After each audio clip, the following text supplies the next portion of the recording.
Hello hello hello, आवाज आ रही है? ओके।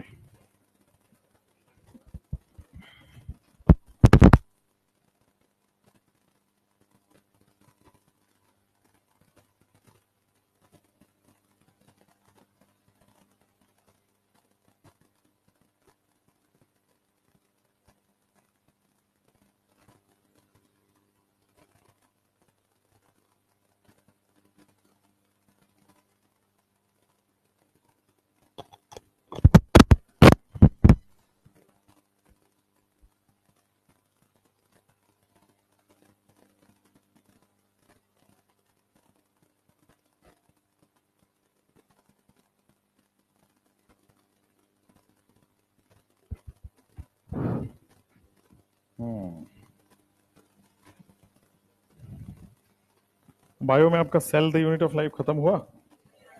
हो गया? Cell the unit of life स्वाहा हो गया। अब क्या होगा? Cell cycle and cell division. इस वीक में उसका भी स्वाहा कर दूंगी। बायो में छोटे छोटे चैप्टर्स होते हैं, बड़े बड़े होते हैं। केमिस्ट्री से बड़ा तो नहीं होगा।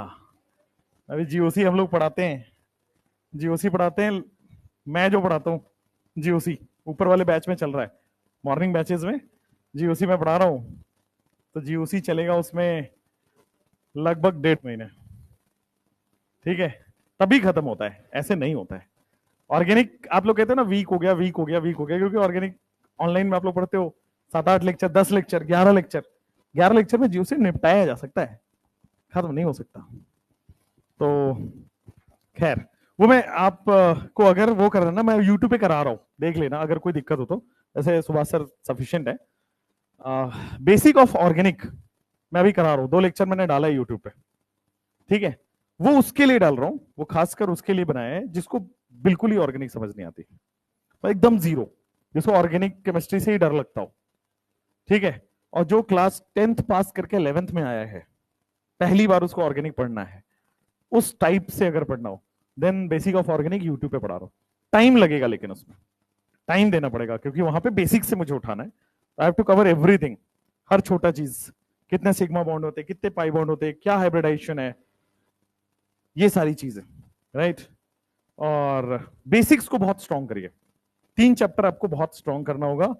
Basic of organic, IUPAC, isomerism और जीओसी। हाँ, फर्स्ट सेकंड बैच में दोनों में मैं पढ़ा रहा हूँ। हाँ, देख सकते हैं, यूट्यूब पे देख लो, कोई दिक्कत नहीं है। फर्स्ट सेकंड बैच में क्या होगा कि आपको बहुत ज्यादा टाइम देखना पड़ेगा, उसी चीज को थोड़ा सा और कम टाइम में, क्योंकि ऑफलाइन में क्या होता है, बोलो फिर स्टॉप हो, फिर लिखने का टाइम दो, है ना।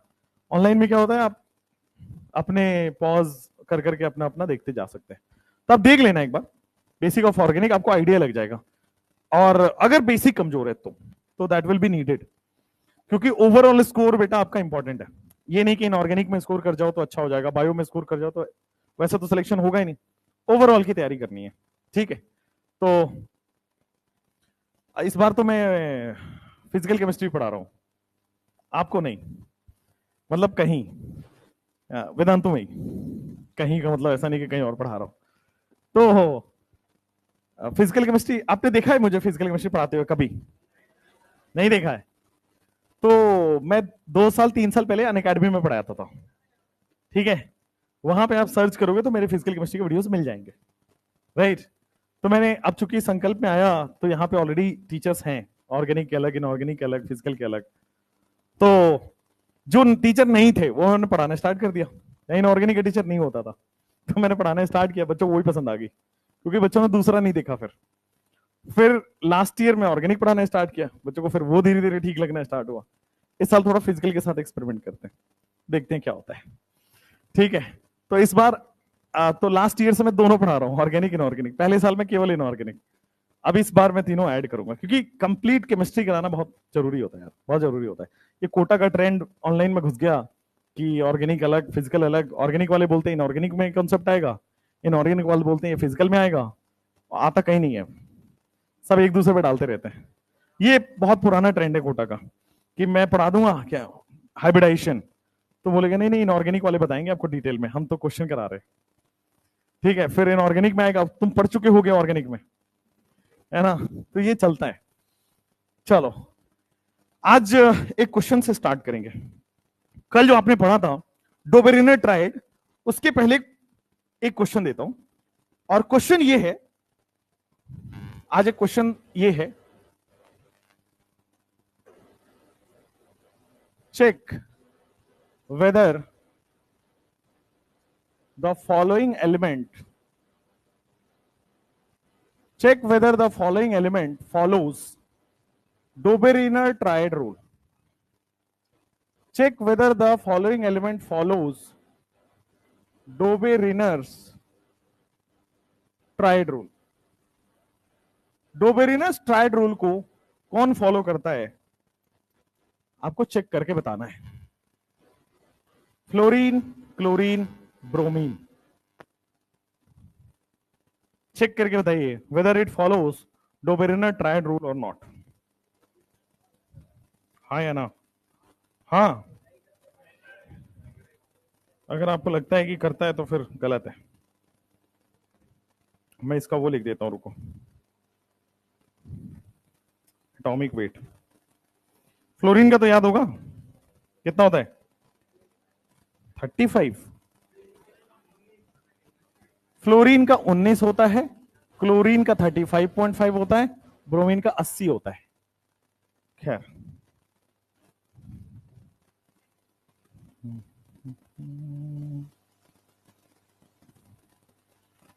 तीन और क्वेश्चन है, बस क्वेश्चन लिख दो एक बार।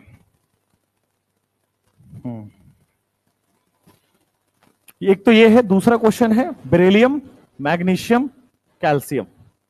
बेरिलियम का एटॉमिक वेट है 9, मैग्नीशियम का है 24, कैल्शियम का है 40।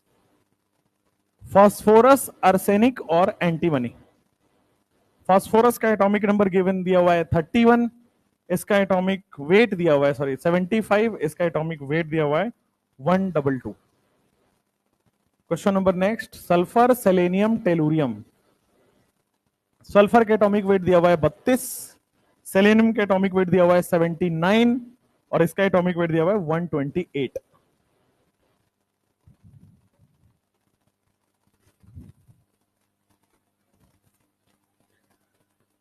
आपके पास 4 सेट ऑफ ट्राइड बनाया हुआ है, आपको बस ये बताना है कि इसमें से कौन डोबेरिनर ट्राइड रूल को फॉलो करता है और कौन नहीं करता है। तो डोबेरिनर ट्राइड रूल के लिए मैंने 3 चीजें आपको बताई थी, राइट? कि सेम प्रॉपर्टी का होना चाहिए। क्या तीनों की प्रॉपर्टी सेम है? क्योंकि तीनों एक ही ग्रुप का है इसलिए प्रॉपर्टी सेम है। फिर ट्राइड होना चाहिए, तो सेट ऑफ 3 है, ट्राइड भी है। और तीसरा मैंने बताया था कि फर्स्ट का एटॉमिक वेट, थर्ड का एटॉमिक वेट का अगर आप एवरेज लो तो कितने के बराबर आना चाहिए? बीच वाले के बराबर आना चाहिए, 99/2, यानी कि ये आ रहा है 49.5। क्या ये बराबर आ रहा है? अगर ये बराबर नहीं आ रहा है तो it will not follow Dobereiner's triad rule. ठीक है, क्वेश्चन नंबर सेकंड में देखते हैं। ये देखो, सेम प्रॉपर्टी है क्योंकि सारे ग्रुप 2 के हैं, ट्राइड है क्योंकि 3 है, और पहले और तीसरे का अगर मैं लेता हूं एवरेज 49/2 आ रहा है, 24.5 आ रहा है, तो it follows Dobereiner tried rule. ठीक है, क्या वो डोबेरिनर ट्राइड रूल को फॉलो कर रहा है? 3 चीजें चेक करनी, क्या ये सेम ग्रुप के हैं तो सेम प्रॉपर्टी होगा, ट्राइड है। अब रूल नंबर 3 लगाते हैं, पहले वाले का और लास्ट वाले का जब हम एवरेज ले रहे हैं, कितना आ रहा है? 153/2, कितना आ रहा है? लगभग लगभग बराबर आ रहा है, तो it follows Dobereiner tried rule. Similarly इसमें भी पहला दूसरा तो सेटिस्फाई हो ही रहा है, तीसरा चेक कर लेते हैं, कितना आ रहा है? 160, 80 आ रहा है, तो अगेन लगभग लगभग बराबर है, तो it follows Dobereiner tried rule. अब डोबेरिनर ट्राइड रूल क्यों फेल किया था?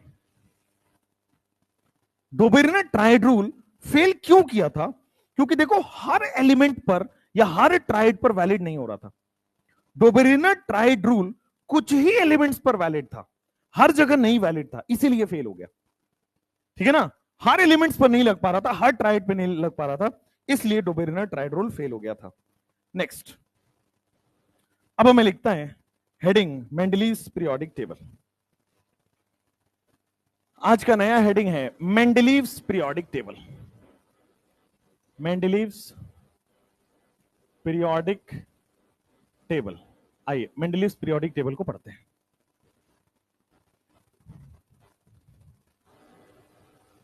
Mendeleev's periodic table. अब देखो एक छोटा सा रिकैप ले लेते हैं 2 मिनट में। प्राउस्ट ने क्या बोला था? हर एलिमेंट यूनिवर्स में हाइड्रोजन उसके आइसोटोप से मिलेगा, तो इस हिसाब से सारे एटॉमिक वेट इंटीजर होने थे, बट क्लोरीन इंटीजर नहीं था, फेल हो गया। प्राउस्ट यही था। लेवोजियर ने सारे एलिमेंट को 2 पार्ट में डिवाइड किया, metal non metal. Metal loss करेगा, नॉन मेटल इलेक्ट्रॉन गेन करेगा। मेटल वाइड के बाद फेल हो गया था। उसके बाद तीसरा आया था डोबेरिनर। 3 चीजें देखनी थी, सेम प्रॉपर्टी होना चाहिए, ट्राइड होना चाहिए, पहले तीसरे का एटॉमिक वेट का एवरेज लेंगे तो दूसरे के बराबर आना चाहिए। डोबेरिनर ट्राइड रूल हर ट्राइड पे वैलिड नहीं था, इसलिए फेल हो गया। फिर न्यूलैंड लॉ ऑफ ऑक्टेव्स आया। जैसे इंडियन क्लासिकल म्यूजिक में हर 8वां नोट पहले नोट से रिपीट होता है, वैसे ही अगर एलिमेंट को increasing order of atomic weight में रखा जाए, हर 8वां एलिमेंट पहले एलिमेंट के साथ प्रॉपर्टी मैच करेगा। ठीक है, कल कैल्शियम तक वैलिड था, लाइटर एलिमेंट्स के लिए वैलिड था, और इनर्ट गैस की डिस्कवरी के बाद फेल हो गया। फिर हम आए थे लॉदरमेयर पे। बहुत प्रैक्टिकल था, लेकिन हर चीज के लिए एक नया ग्राफ था। एक्यूरेसी पता नहीं था कि टॉप पे है तो किधर टॉप पे है। ठीक है, एग्जैक्ट पोजीशन हमें पता नहीं चल पा रहा था, तो ये फेल हो गया। लेकिन अगर आप न्यूलैंड लॉ ऑफ ऑक्टेव्स को देखो, तो पहली बार वहां पे डिस्कवरी हो गई थी कि एटॉमिक वेट से एटम की प्रॉपर्टी रिलेट हो गई थी। He was the first scientist who correlated atomic weight with atomic property. उसी वाली थ्योरी को, उसी वाले कॉन्सेप्ट को इन्होंने आगे बढ़ाया था मेंडलीफ ने उसी थ्योरी को बढ़ाया कि एटम का वेट से एटम का प्रॉपर्टी लिंक्ड है कहीं ना कहीं, और इन्होंने एक पीरियोडिक लॉ बना दिया। मेंडलीफ ने एटम के वेट से एटम की प्रॉपर्टी को रिलेट करने वाले कॉन्सेप्ट को यूज करके एक लॉ बनाया, जिसको बोला गया मेंडलीव्स पीरियोडिक लॉ। तो पूरा इनका जो पीरियोडिक टेबल था वो मेंडलीव्स पीरियोडिक लॉ पे बेस्ड था, और ये इंस्पायर्ड कहां से था? न्यूलैंड लॉ ऑफ ऑक्टेव से। और न्यूलैंड में क्या लिखा हुआ था? एटम की प्रॉपर्टी एटम के वेट पे से लिंक्ड है, कोरिलेटेड है। इन्होंने क्या बोला कि अगर मैं एटम को या एलिमेंट्स को increasing order of atomic weight में रखता हूं, अगर मैं एलिमेंट्स को increasing order of atomic weight में रखें, तो एलिमेंट की प्रॉपर्टी रिपीट होगी आफ्टर सर्टेन इंटरवल। बहुत छोटा सा स्लाइड डिफरेंस है, अगर आप नोट कर पा रहे हो तो। न्यूलैंड ने बोला 8 के बाद प्रॉपर्टी रिपीट होगी, इन्होंने 8 ना बोल के बोल दिया सर्टेन इंटरवल के बाद। वो 8 भी हो सकता है, 18 भी हो सकता है, 10 भी हो सकता है, 5 भी हो सकता है, राइट? तो उसी के थ्योरी को बाद में इन्होंने बस रीफ्रेम कर दिया। मॉडर्न मेंडलीव्स पीरियोडिक लॉ, इन्होंने न्यूलैंड लॉ ऑफ ऑक्टेव से इंस्पायर्ड थे। इन्होंने बोला कि एलिमेंट की प्रॉपर्टी रिपीट होगी आफ्टर सर्टेन इंटरवल, अगर मैं increasing order of atomic weight में एलिमेंट्स को रखूं तो। ठीक है, अब इसी को इंग्लिश में लिखते हैं, फिर और समझेंगे इसके ऊपर। Mendeleev's periodic law, Mendeleev's periodic law.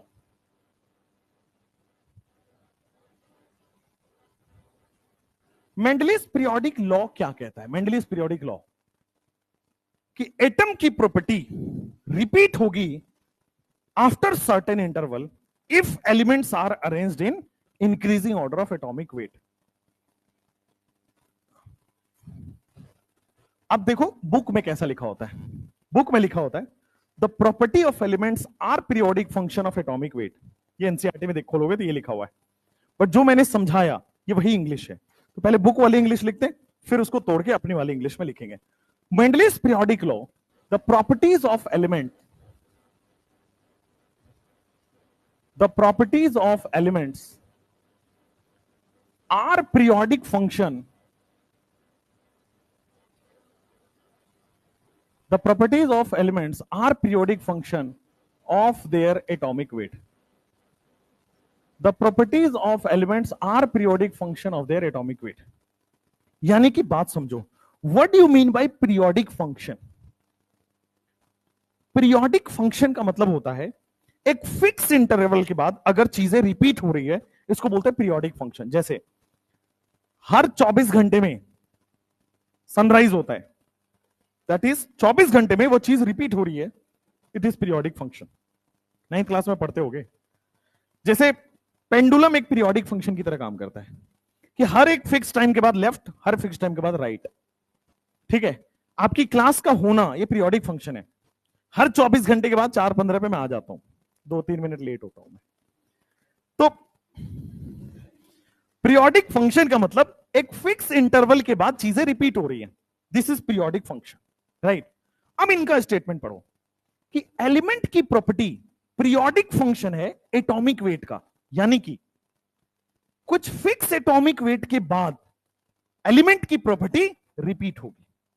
अब इसी को थोड़ा सा तोड़ के लिखते हैं और अगले 5 मिनट में समझ आएगा, अभी आधा आधा समझते जब ये स्लाइड एंड हो रहा होगा तो समझ आएगा। अब देखो, the properties of elements are periodic function of their atomic weight का मतलब है इफ एलिमेंट्स आर अरेंज्ड, साथ साथ में लिखेंगे, if elements are arranged, if elements are arranged in increasing order of atomic weight, अगर एलिमेंट्स को बेटा increasing order of atomic weight में लिखा जाए, जो न्यूलैंड ने बोला सेम बात इन्होंने बोला, if elements are arranged in increasing order of atomic weight, then properties of element repeats, then properties of elements repeats, property of element बेटा रिपीट होता है after certain interval. Periodic function का मतलब यही है कि कुछ इंटरवल के बाद एलिमेंट की प्रॉपर्टी रिपीट होगी। अब दोनों स्टेटमेंट को एक बार आप वापस पढ़ो मन में। अब देखो, थोड़ा आपको वैलिड लगेगा। मेंडलीव्स पीरियोडिक लॉ का पहला स्टेटमेंट है कि properties of element are periodic function of atomic weight, यानी कि जो प्रॉपर्टी ऑफ एलिमेंट है वो एटॉमिक वेट के बाद रिपीट होगा, कुछ एटॉमिक वेट के बाद रिपीट होगा। अब यही लिखा हुआ है कि अगर एलिमेंट को increasing order of atomic weight में सजाया गया तो प्रॉपर्टी ऑफ एलिमेंट रिपीट करेगा आफ्टर सर्टेन इंटरवल। ये है मेंडलीव्स पीरियोडिक लॉ, जो किस पर बेस्ड था? एटॉमिक वेट पर। ध्यान रखिएगा, ये सब जगह मेंडलीव्स में एटॉमिक वेट की चर्चा हुई है। यही अगर मैं पढ़ाऊंगा आपको मॉडर्न पीरियोडिक टेबल, तो वहां पे एटॉमिक नंबर की चर्चा हुई है। और मेंडलीव्स पीरियोडिक लॉ से पता नहीं क्या प्यार है एनटीए वालों को, नीट वालों को बेसिकली 2 बार पूछ चुके हैं प्रीवियस ईयर में इसी लाइन पे। ठीक है, एक बार एसर्शन रीजन में, एक बार स्टेटमेंट टाइप्स में। ठीक, तो इस बात को बस समझ लीजिए कि न्यूलैंड का हायर वर्जन है। न्यूलैंड ने बोला increasing order of atomic wait, इन्होंने भी बोला increasing order of atomic wait. उसने बोला 8 के बाद प्रॉपर्टी रिपीट होगी, इन्होंने बोला कुछ सर्टेन इंटरवल के बाद प्रॉपर्टी रिपीट होगी, बस। ठीक है, अब इनके कुछ ऑब्जर्वेशंस थे, तो पहले ऑब्जर्वेशन समझना है, फिर मेंडलीव्स पीरियोडिक लॉ को दोबारा स्टार्ट करेंगे। लिखेंगे observations of Mendeleev's periodic table, Mendeleev's periodic table.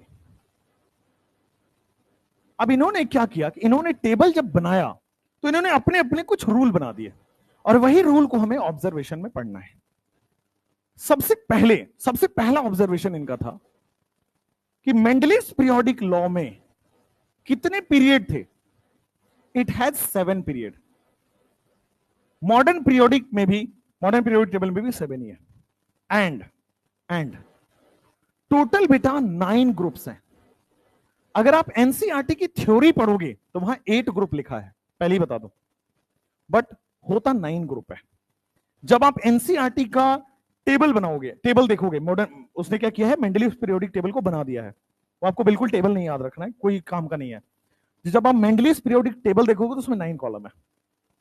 ठीक है, तो अगर क्वेश्चन आए कितने ग्रुप हैं, तो 9 ग्रुप है। ठीक है, ग्रुप को उन्होंने कॉलम का दर्जा, कॉलम भी बोला हुआ था, 9 ग्रुप या इसको कॉलम बोल रहे हैं। अब 9 ग्रुप कैसे आया था, ध्यान रखिएगा।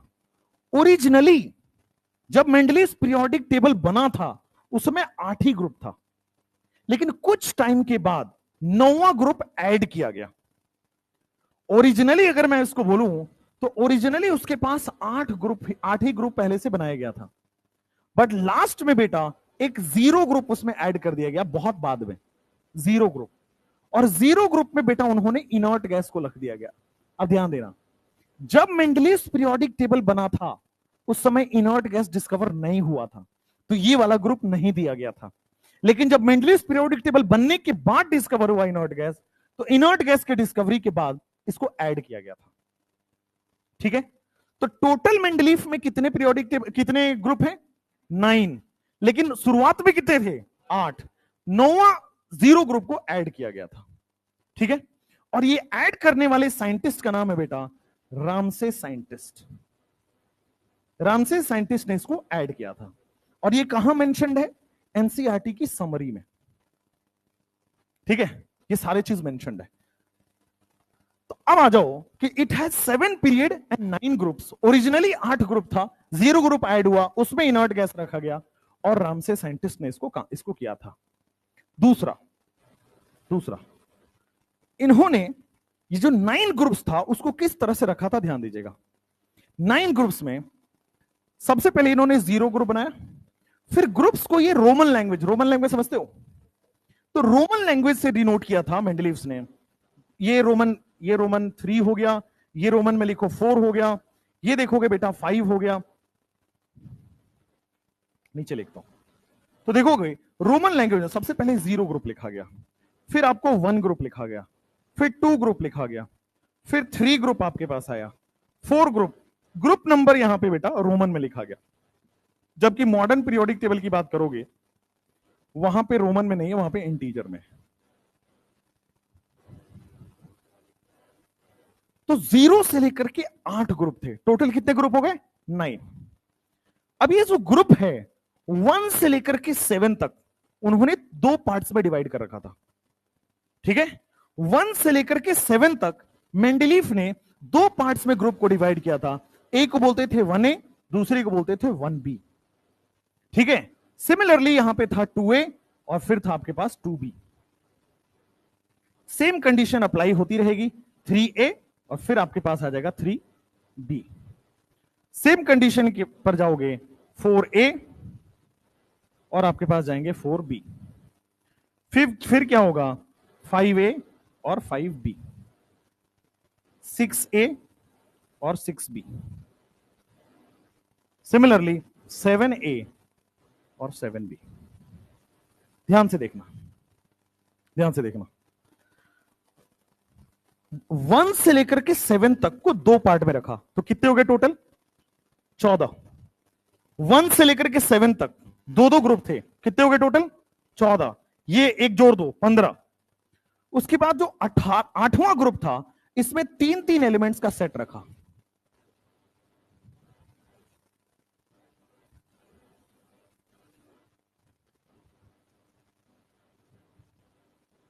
देखो फिर से 1 से लेकर के 7 तक को 2 पार्ट में डिवाइड किया, टोटल कितना हो गया? 14।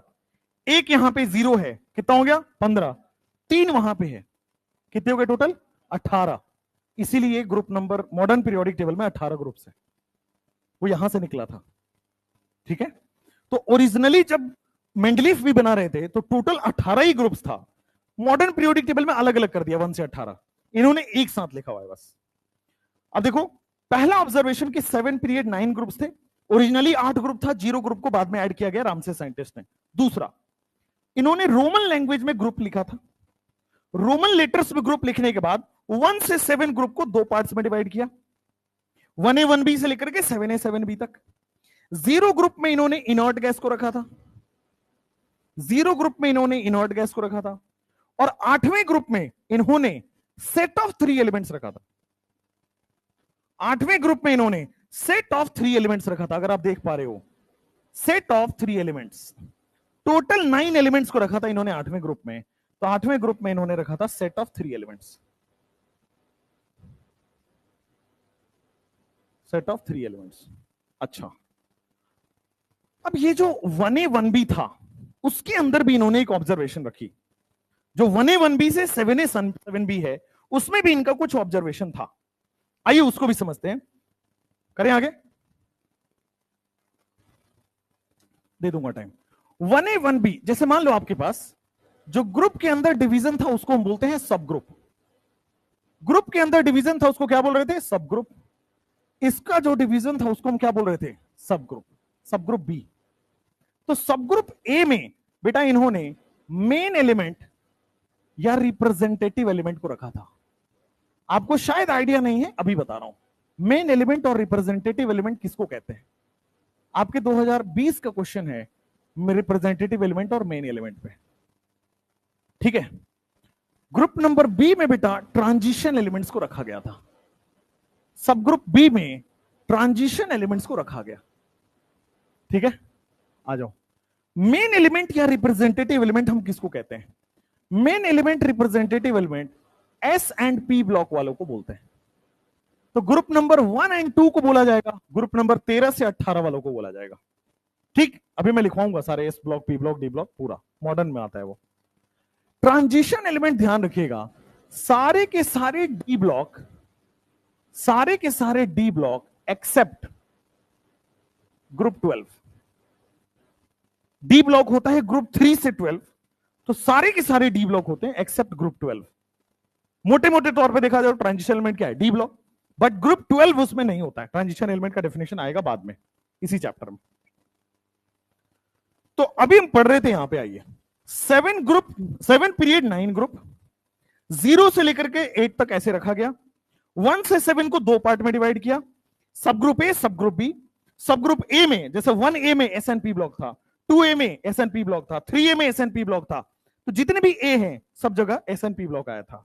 जितने भी बी हैं, 1B, 2B, 3B, 4B, वो सब जगह क्या थे? ट्रांजिशन एलिमेंट्स को रखा गया था। ठीक। अब सब ग्रुप ए में मेन एलिमेंट या रिप्रेजेंटेटिव एलिमेंट आया था, सब ग्रुप बी में ट्रांजिशन एलिमेंट्स को रखा गया था। ठीक, लिख लिया? जल्दी लिखो फटाफट।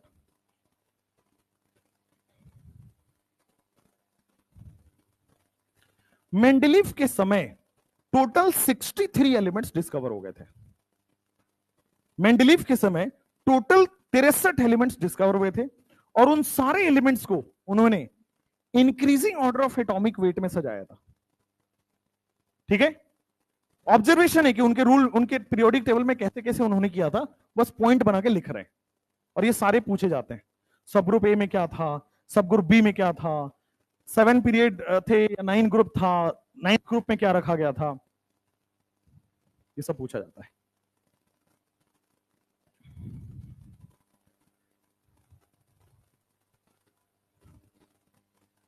हो गया? फटाफट लिखो। सब ग्रुप ए में मेन एलिमेंट रिप्रेजेंटेटिव एलिमेंट आया था, दोनों एक ही बात है। सब ग्रुप बी में ट्रांजिशन एलिमेंट आया था, जिसको हम डी ब्लॉक एक्सेप्ट ग्रुप 12 बोलते हैं। डी ब्लॉक का मतलब ग्रुप 3 से 12 होता है, बट अगर 12 ग्रुप को हटा दूं तो वो ट्रांजिशन एलिमेंट कहता है। ग्रुप 3 से 11 वाले को ट्रांजिशन कहते हैं।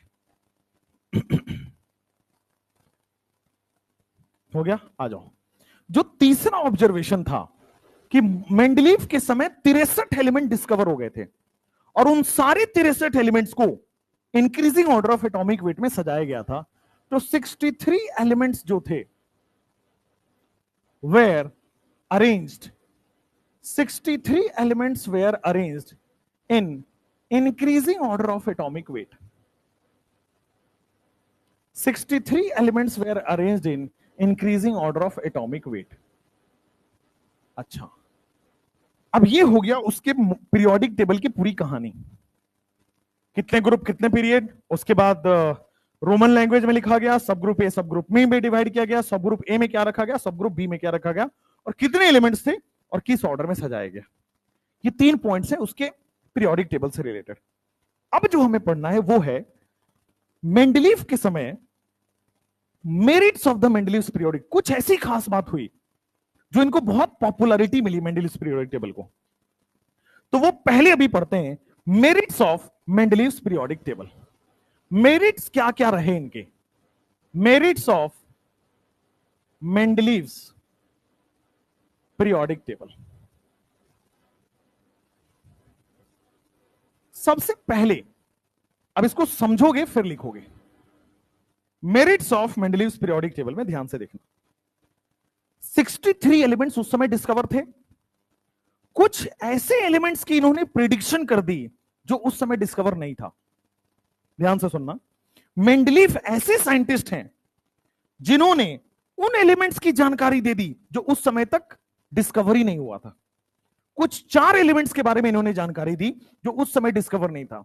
जैसे इन्होंने क्या किया, सिलिकॉन की जानकारी उस समय नहीं थी, ठीक है, तो इन्होंने बोला, और इन्होंने क्या किया, बोरोन के आगे अपने पीरियोडिक टेबल में एक खाली जगह छोड़ दिया और बोला कि एक टाइम आएगा जब एक एलिमेंट डिस्कवर होगा जिसका एटॉमिक वेट बता दिया, डेंसिटी बता दिया, वॉल्यूम बता दिया। और जब सिलिकॉन की डिस्कवरी हुई तो पता चला वो सारे सच थे जो उन्होंने बताया था। फिर से समझो, सिलिकॉन नाम की डिस्कवरी नहीं हुई थी, सिलिकॉन एटम की, लेकिन सिलिकॉन एटम की सारी प्रॉपर्टी उन्होंने पहले ही बता दिया था कि एक टाइम आएगा जब डिस्कवरी होगी और उसका डेंसिटी, उसका वेट, उसका वॉल्यूम कुछ इस तरह से आएगा। और जब सिलिकॉन का डिस्कवरी हुआ तो पता लगा कि ये सारे सच उन्होंने बताए थे। तो he predicted about property of some element which way are undiscovered at that time. Mendeleev की बड़ी खास बात थी कि अनडिस्कवर्ड एलिमेंट्स की उन्होंने प्रिडिक्शन कर दी थी। अनडिस्कवर्ड एलिमेंट की प्रॉपर्टी बता दी थी कि उसका एटॉमिक वॉल्यूम क्या है, उसका डेंसिटी क्या है, उसका मास क्या होगा, उसका रिफ्रैक्टिव इंडेक्स क्या है, सारी चीजें उसकी बता दी थी, बस नाम नहीं बता पाए थे। नाम तो डिस्कवरी के बाद आता है। तो सबसे पहला मेरिट इनका यही था कि Mendeleev predicted about property of some elements which way are undiscovered at that time. पहला। मेंडलीफ, खास बात क्या थी, क्यों मेंडलीफ को बहुत इंपॉर्टेंट मानते हैं लोग। मेंडलीफ प्रिडिक्टेड, प्रिडिक्टेड का मतलब उन्होंने गेस करा था, predicted about properties of some element. Mendeleev predicted about properties of some element which were not discovered at that time. केवल 63 एलिमेंट्स डिस्कवर हुए थे, कुछ एलिमेंट्स की डिस्कवरी नहीं हुई थी, लेकिन जिनकी डिस्कवरी नहीं हुई थी उसके बारे में भी उन्होंने बता दिया था। जैसे कौन कौन से वो एलिमेंट्स हैं जिनके बारे में इन्होंने प्रेडिक्शन की थी। आइए, जैसे गैलियम की डिस्कवरी नहीं हुई थी, गैलियम की डिस्कवरी नहीं हुई थी। स्कैंडियम की डिस्कवरी नहीं हुई थी। अभी ट्रिक बता रहा हूं इसको याद करने का।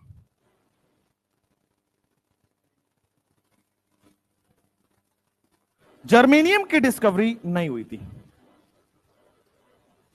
टेक्नीशियम की डिस्कवरी नहीं हुई थी, ठीक है। गैलियम का जो सिंबल होता है वो जीए होता है, scandium is SC, germanium GE और टेक्नीशियम इज टीसी।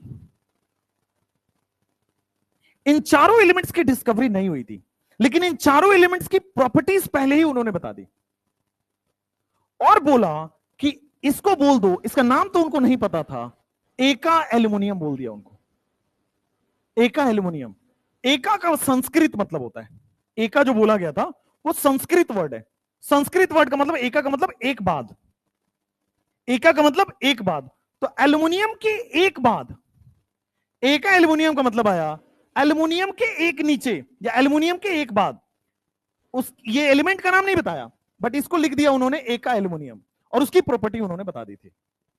तो कुछ 4 एलिमेंट थे जिनकी डिस्कवरी नहीं हुई थी, तो इनकी डिस्कवरी नहीं हुई थी, बाद में इनका नाम पता चला, बट मेंडलीफ ने पहले ही इसका नाम एका एल्यूमिनियम रख दिया था कि एल्यूमिनियम के एक बाद एक डिस्कवरी होगी, और उसकी प्रॉपर्टी सारी बता दी थी। उसी तरह एका बोरोन इसको बोल दिया था कि बोरोन के एक बाद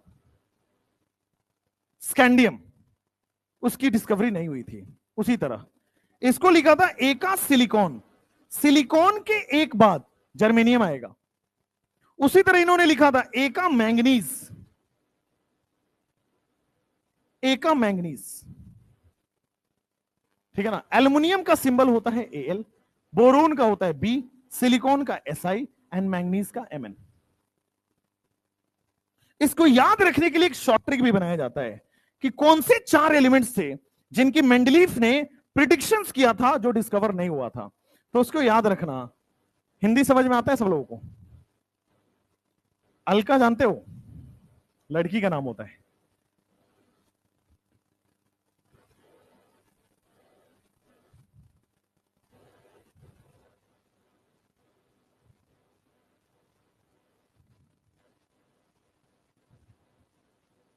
ये शॉर्ट ट्रिक है जिससे कि ये चारों चारों एलिमेंट याद हो जाएंगे। शॉर्ट ट्रिक ये है, अलका गायत्री का मतलब हो गया, अलका मतलब एल्युमिनियम, गायत्री का मतलब गैलियम, बीएससी का मतलब बोरोन और स्कैंडियम, सीता मतलब सिलिकॉन जर्मेनियम, एमटे का मतलब मैंगनीज और टेक्नीशियम। ठीक है, पूरा रिलेट हो रहा है। एका एल्युमिनियम गैलियम, एका बोरोन सिलिकॉन, एका सिलिकॉन, एका बोरोन स्कैंडियम, एका सिलिकॉन जर्मेनियम, एका manganese technetium.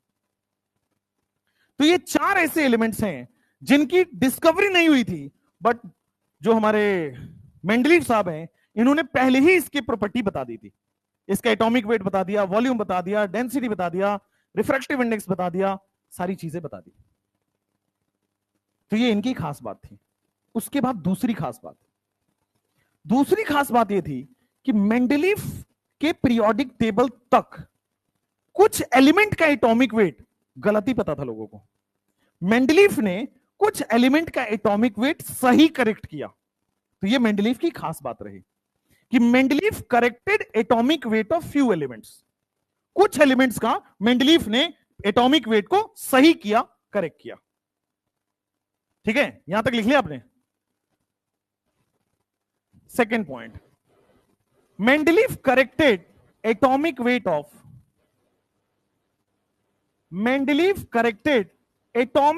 Of few elements. Mendeleev से पहले कुछ एलिमेंट्स का एटॉमिक वेट लोगों को गलत पता था, मेंडलीव ने उसको करेक्ट करके सबको बताया। कौन कौन से वो एलिमेंट थे? तो वो था यूरेनियम, बेरिलियम, इंडियम,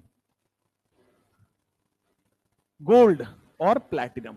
और इसको याद करने का तरीका होता है यूं, बेईमान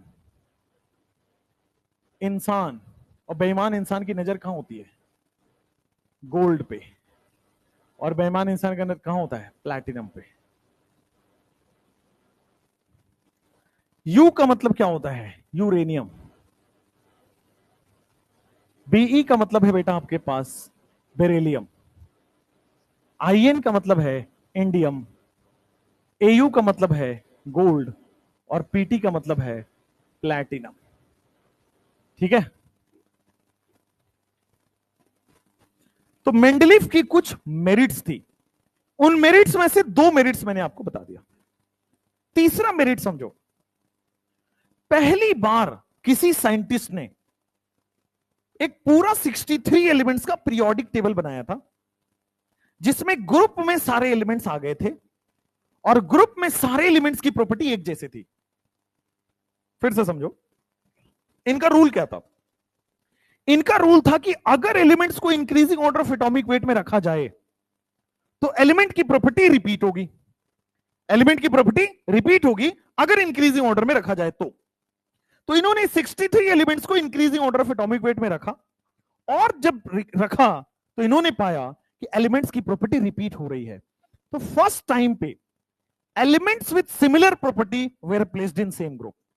देखो, इससे पहले प्राउस्ट नहीं बताए, लेवेजर नहीं बताए, न्यूलैंड बहुत कम बता पाए, लेकिन ये पहले साइंटिस्ट थे जिन्होंने पूरे 63 एलिमेंट्स को, पूरे कहना गलत होगा, ऑलमोस्ट 63 एलिमेंट्स को एक पीरियोडिक टेबल में रखा जिसमें सारे सेम प्रॉपर्टी वाले एलिमेंट्स एक ग्रुप में पाए गए थे।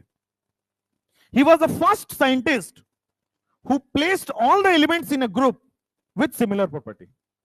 सिमिलर प्रॉपर्टी वाले एलिमेंट्स को एक ग्रुप में इन्होंने रख दिया था। ये पहली बार इन्होंने किया था और ये मेरिट था इसका। ठीक है, थर्ड मेरिट इसका ये था कि for the first time elements with similar property were placed in same group. For the first time, elements with similar property were placed in same group.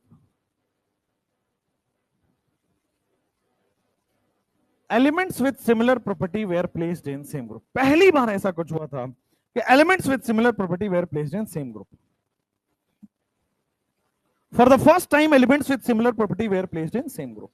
पहली बार इतने ज्यादा एलिमेंट्स पीरियोडिक टेबल में fit हुए थे जहां पे एक ग्रुप में सारे सेम प्रॉपर्टी वाले एलिमेंट्स आ रहे थे। ठीक है, अब मेरिट है तो कुछ डिमेरिट भी होंगी, तो अब पढ़ना है आपके पास demerits of Mendeleev's periodic table. सबसे पहला डिमेरिट इनका यही था कि हाइड्रोजन का पोजीशन ये बता ही नहीं पाए, अनसर्टेन पोजीशन ऑफ हाइड्रोजन। ठीक है, पहले ये लिख लो फिर लिखाते हैं।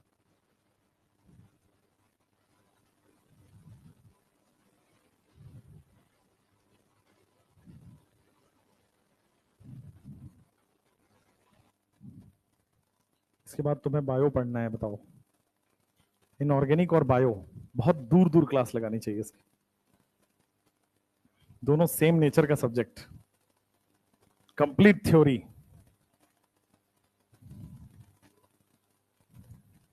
अच्छा, आपको लगता होगा कि मेडिकल निकल जाएगा तो मजा आ जाएगा, थ्योरी पढ़ना ही नहीं है। इसके बाद सारे सब्जेक्ट ही थ्योरेटिकल है आपके, राइट? चाहे वो मेडिसिन हो, चाहे वो फार्मा हो, चाहे वो कोई भी हो, लाइफ साइंस हो। आपको पता है मेडिसिन के सब्जेक्ट्स क्या क्या होते हैं एमबीबीएस के? नहीं पता है? किस चीज की तैयारी कर रहे हो फिर? तुम्हें बस नंबर चाहिए नीट में, है ना? उसके बाद कुछ भी वो फर्क नहीं पड़ता है। इंटरेस्ट नहीं है ना तुम्हारा मेडिकल डॉक्टर बनने का, बस देखे हो कि मोहल्ले में मेरा एक डॉक्टर है या भैया डॉक्टर बन रहे हैं, हम भी बन जाएंगे, पैसा ज्यादा है इसमें। देखो इतना सच नहीं बोलना होता है, पैसे कमाना है तो टीचर बन जाओ। नो कमेंट्स, आगे। Demerits of Mendeleev's periodic table. Teacher गरीब होता है बेटा, नहीं बनना चाहिए, ठीक है? सही में गरीब होता है। क्या होता है? कंपटीशन बढ़ जाएगा। तुम्हें लगता है तुम हमसे ज्यादा अच्छा पढ़ा पाओगे? तुम जरा सोचो हो, क्या ही बताऊं मैं। Demerits of Mendeleev's periodic table. Mendeleev's periodic table की कुछ डिमेरिट्स थी, उनके बारे में भी डिस्कशन कर लेते हैं। डिमेरिट्स क्या क्या थी? तो हाइड्रोजन की पोजीशन अनसर्टेन थी, वो नहीं बता पाए कि ग्रुप 1 में रखना है कि ग्रुप 7 में रखना है। ठीक है, the position of hydrogen was not fixed. सबसे पहला point, position of hydrogen was not fixed. Position of hydrogen was not fixed, ठीक है ना? पोजीशन ऑफ हाइड्रोजन फिक्स नहीं था, वेरी सिंपल। ठीक है, दूसरा अब देखो इन्होंने क्या बोला, increasing order of atomic weight में रखना है। ये बात क्लियर है? Increasing order of atomic weight में रखना है। अब देखो इन्होंने बोला कि भाई जैसे हाइड्रोजन है 1H1, तो इसका आइसोटोप आएगा ना इसके बाद 1H2, तभी तो है increasing order of atomic wait. 1H3 आना चाहिए इसके बाद, तब ये हीलियम पे जाते 4 पे, है ना? तो लेकिन पीरियोडिक टेबल में इन्होंने आइसोटोप का कोई जगह नहीं दिया। इन्होंने बोला increasing order of atomic weight में एलिमेंट्स को रखना है, तो इसका मतलब इंक्रीजिंग ऑर्डर में तो 1 के बाद 2 आएगा, 2 के बाद 3 आएगा, 3 के बाद 4 आना चाहिए। तो उन्होंने क्या किया, आइसोटोप को कोई जगह नहीं दिया उन्होंने, तो ये रूल इनका वायलेट हो गया। अगर increasing order of atomic weight में रखना है तो आइसोटोप को भी पीरियोडिक टेबल में रखना होगा। तो ये डिमेरिट थी कि पोजीशन ऑफ आइसोटोप, या फिर लिखो there was no separate position for isotope, there was no separate position for isotope, there was no separate position for isotope in Mendeleev's periodic table. Mendeleev's periodic table में कोई separate position नहीं था for isotope, there was no separate position for isotope in Mendeleev's periodic table. Next.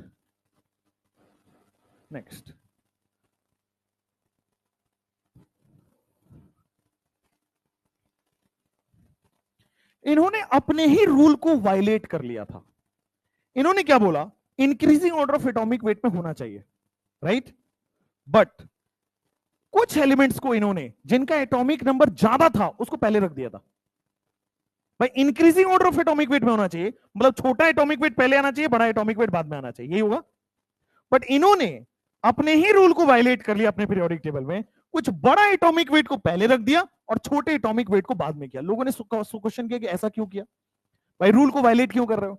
तो बड़ा atomic weight को पहले रखने से एटम की प्रॉपर्टी मैच हो रही थी, छोटे एटॉमिक वेट को बाद में रखने से एटम की प्रॉपर्टी मैच हो रही थी।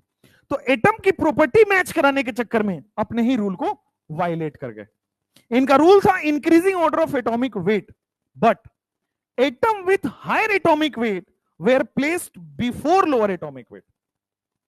Increasing order of atomic weight था रूल, तो छोटा पहले आना चाहिए, उससे बड़ा, उससे बड़ा, उससे बड़ा, उससे बड़ा होना चाहिए।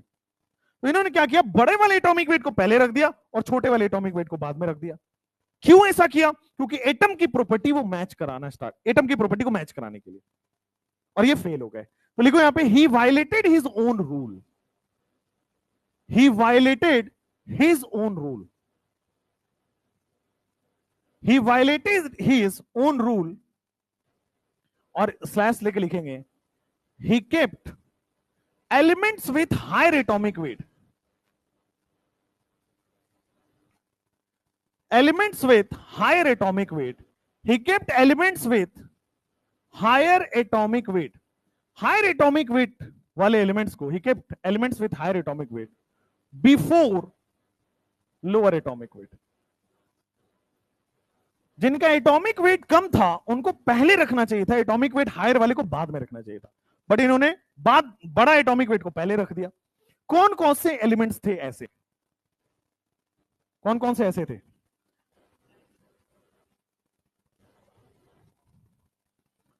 आर्गन और पोटेशियम की बात करोगे तो इसका एटॉमिक वेट कम था, less atomic weight, less atomic weight, और इसका एटॉमिक वेट ज्यादा था, मोर एटॉमिक वेट।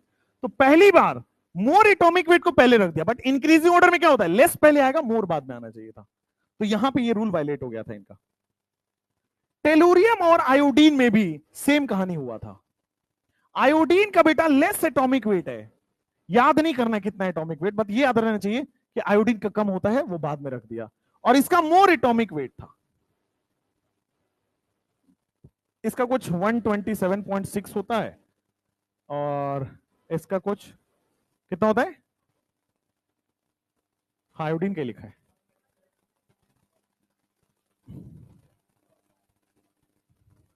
याद ही नहीं रखना, छोड़ो ना। आर्गन और पोटेशियम हो गया, फिर आ जाओ कोबाल्ट और निकल के साथ भी इन्होंने ऐसा ही किया। कोबाल्ट का हायर एटॉमिक वेट था, या फिर लिखो मोर एटॉमिक वेट, और इसका था लेस एटॉमिक वेट। तो तीन जगह पूरे पीरियोडिक टेबल में ये अपने रूल को ही वायलेट किए। पहली जगह थी आर्गन और पोटेशियम की, जहां पे ये रूल वायलेट हुई। दूसरी जगह थी टेलुरियम और आयोडीन की, जहां पे ये रूल वायलेट हुई। तीसरी जगह थी कोबाल्ट और निकल की, जहां ये रूल वायलेट हुई। पूरे पीरियोडिक टेबल में, मेंडलिस पीरियोडिक टेबल में तीन जगह ये रूल वायलेट हो गया था, आर्गन और पोटेशियम के साथ, टेलुरियम और आयोडीन के साथ, उसके बाद कोबाल्ट और निकल के साथ, टेलुरियम और आयोडीन के साथ, और कोबाल्ट और निकल के साथ। तो he violated his own rule, और इन्होंने क्या किया, he kept elements with higher atomic weight before atomic weight, तो अपने रूल को वायलेट कर लिया। There was no separate position for isotope, क्योंकि increasing order of atomic weight में एटम के बाद उसका आइसोटोप आना चाहिए था, बट एटम के बाद आइसोटोप के लिए जगह ही नहीं था। पोजीशन ऑफ हाइड्रोजन फिक्स नहीं था, क्योंकि कभी वो ग्रुप, कभी कहां कहां कंफ्यूजन था, 1A में और 7A में कंफ्यूजन था कि 1A में रखें या 7A में रखें, जो आजकल ये ग्रुप नंबर 1 है, ग्रुप नंबर 17 है। He violated his own rule. He kept elements with higher atomic weight before lower atomic weight. Next,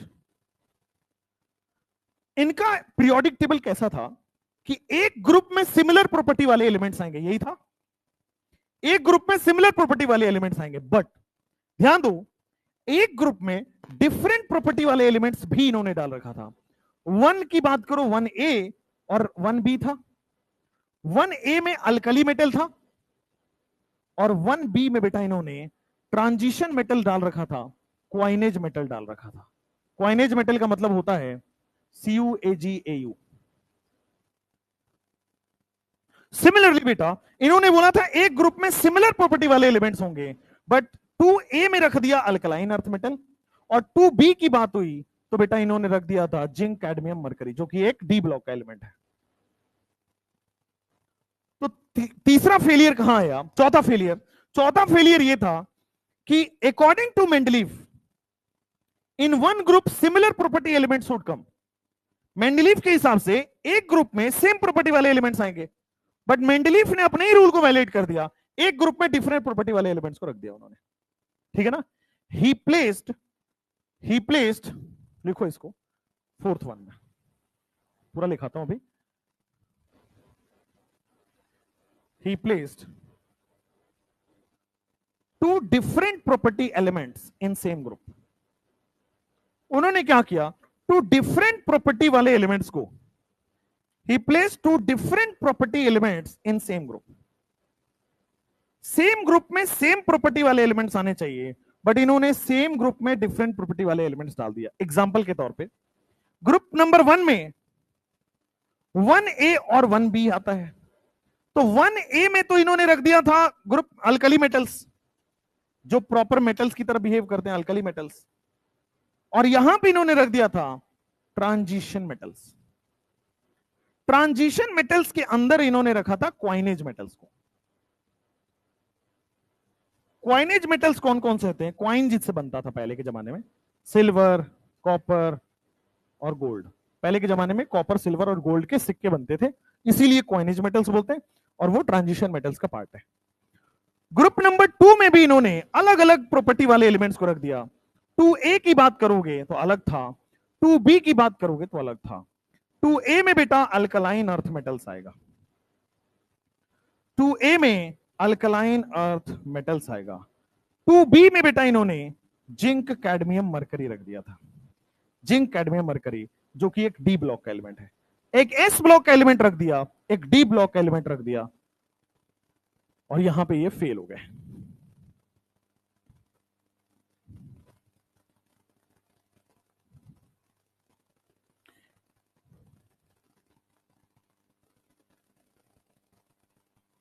तो मेंडलीव का यही पूरा कच्चा चिट्ठा है।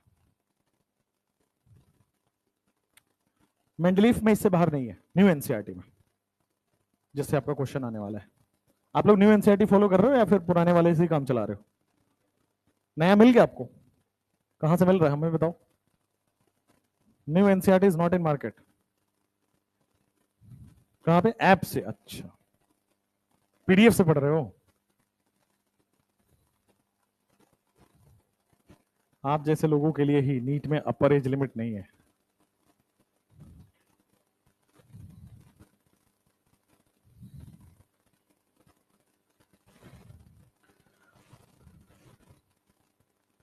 मेंडलीव्स पीरियोडिक टेबल में सबसे पहले आपको मेंडलीव्स पीरियोडिक लॉ ध्यान में रखना है। मेंडलीव्स पीरियोडिक लॉ कहता है increasing order of atomic weight में रखो तो एलिमेंट्स की प्रॉपर्टी रिपीट होना स्टार्ट हो जाएगी आफ्टर सम इंटरवल या सर्टेन इंटरवल। दूसरा चीज, observations, 7 period 9 groups. Originally 8 group था, 0 ग्रुप को बाद में ऐड किया गया रामसे साइंटिस्ट ने, और 0 ग्रुप में इनर्ट गैस को रखा गया था। 0 से लेकर के 8 तक ग्रुप थे जो रोमन लेटर्स में लिखे जाते थे।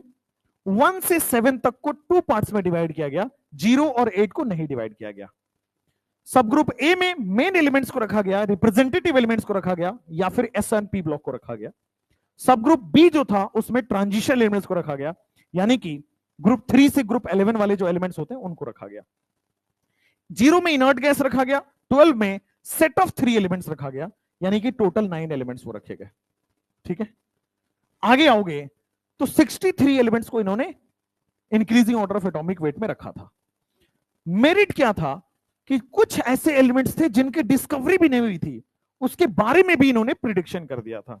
तो वो ये 4 एलिमेंट्स थे, अलका गायत्री बीएससी, सीता गीता एमटेक, ऐसे करके याद कर लेना उसको। नेक्स्ट होगा कि इन्होंने कुछ एलिमेंट्स की करेक्शन किया था एटॉमिक वेट, यू बेईमान इंसान, गोल्ड, प्लैटिनम, इन सारे एलिमेंट्स की इन्होंने करेक्शन किया था एटॉमिक वेट। तीसरा, पहली बार elements with similar property same group में आना स्टार्ट हो गए थे, फर्स्ट टाइम ये पीरियोडिक टेबल का रूप लिया था। ठीक है, नेक्स्ट, कुछ डिमेरिट थी। डिमेरिट ये थी हाइड्रोजन की पोजीशन ये नहीं बता पाए थे। दूसरा डिमेरिट ये था कि अगर increasing order of atomic weight में होना है तो एटम के बाद उसका आइसोटोप आएगा, बट आइसोटोप के लिए कोई जगह ही नहीं था। तीसरा, खुद के रूल को वायलेट कर दिया, इंक्रीजिंग ज्यादा एटॉमिक वेट बाद में आना चाहिए, पहले कम आना चाहिए। तो पूरे पीरियोडिक टेबल में 3 जगह उन्होंने ये गलतियां की, इस वजह से फेल हो गया। 2 डिफरेंट प्रॉपर्टी वाले एलिमेंट्स को सेम ग्रुप में रखा गया था, 1A 1B 2A 2B। ठीक है, ये पूरा दिमाग में ऐसे जिस्ट के फॉर्म में होना चाहिए। क्लियर है? अब नेक्स्ट आप लिखोगे modern periodic table.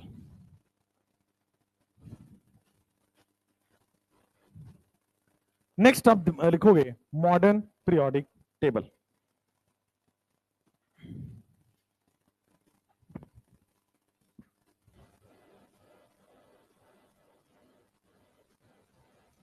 Modern periodic table. आपके दिमाग में आ रहा होगा कि सर क्वेश्चन क्यों नहीं करा रहे हो? आ रहा है? नहीं आ रहा है? आना चाहिए था। एक टॉपिक खत्म होने के बाद हिस्ट्री खत्म हो जाएगा, तब हिस्ट्री के सारे सवाल करेंगे, फिर टॉपिक 2 खत्म होगा, फिर सारे सवाल करेंगे, रैंडम नहीं। Modern periodic table. अब मॉडर्न पीरियोडिक टेबल लोगों के दिमाग में कैसे आया? अब ये फेल हो गया, बहुत सारी डिमेरिट आ गई, डिमेरिट आ गई तो ये फेल हो गया, तो लोग कुछ और सोचना स्टार्ट किए। तो इसी समय एक और साइंटिस्ट हुए जिनका नाम था हेनरी मोस्ले। अब हेनरी मोस्ले का एक एक्सपेरिमेंट था, वो मैं एक्सपेरिमेंट आपको बताता हूं कि इन्होंने एक्सपेरिमेंट साइंस में उसमें लैब में कैसे किया था।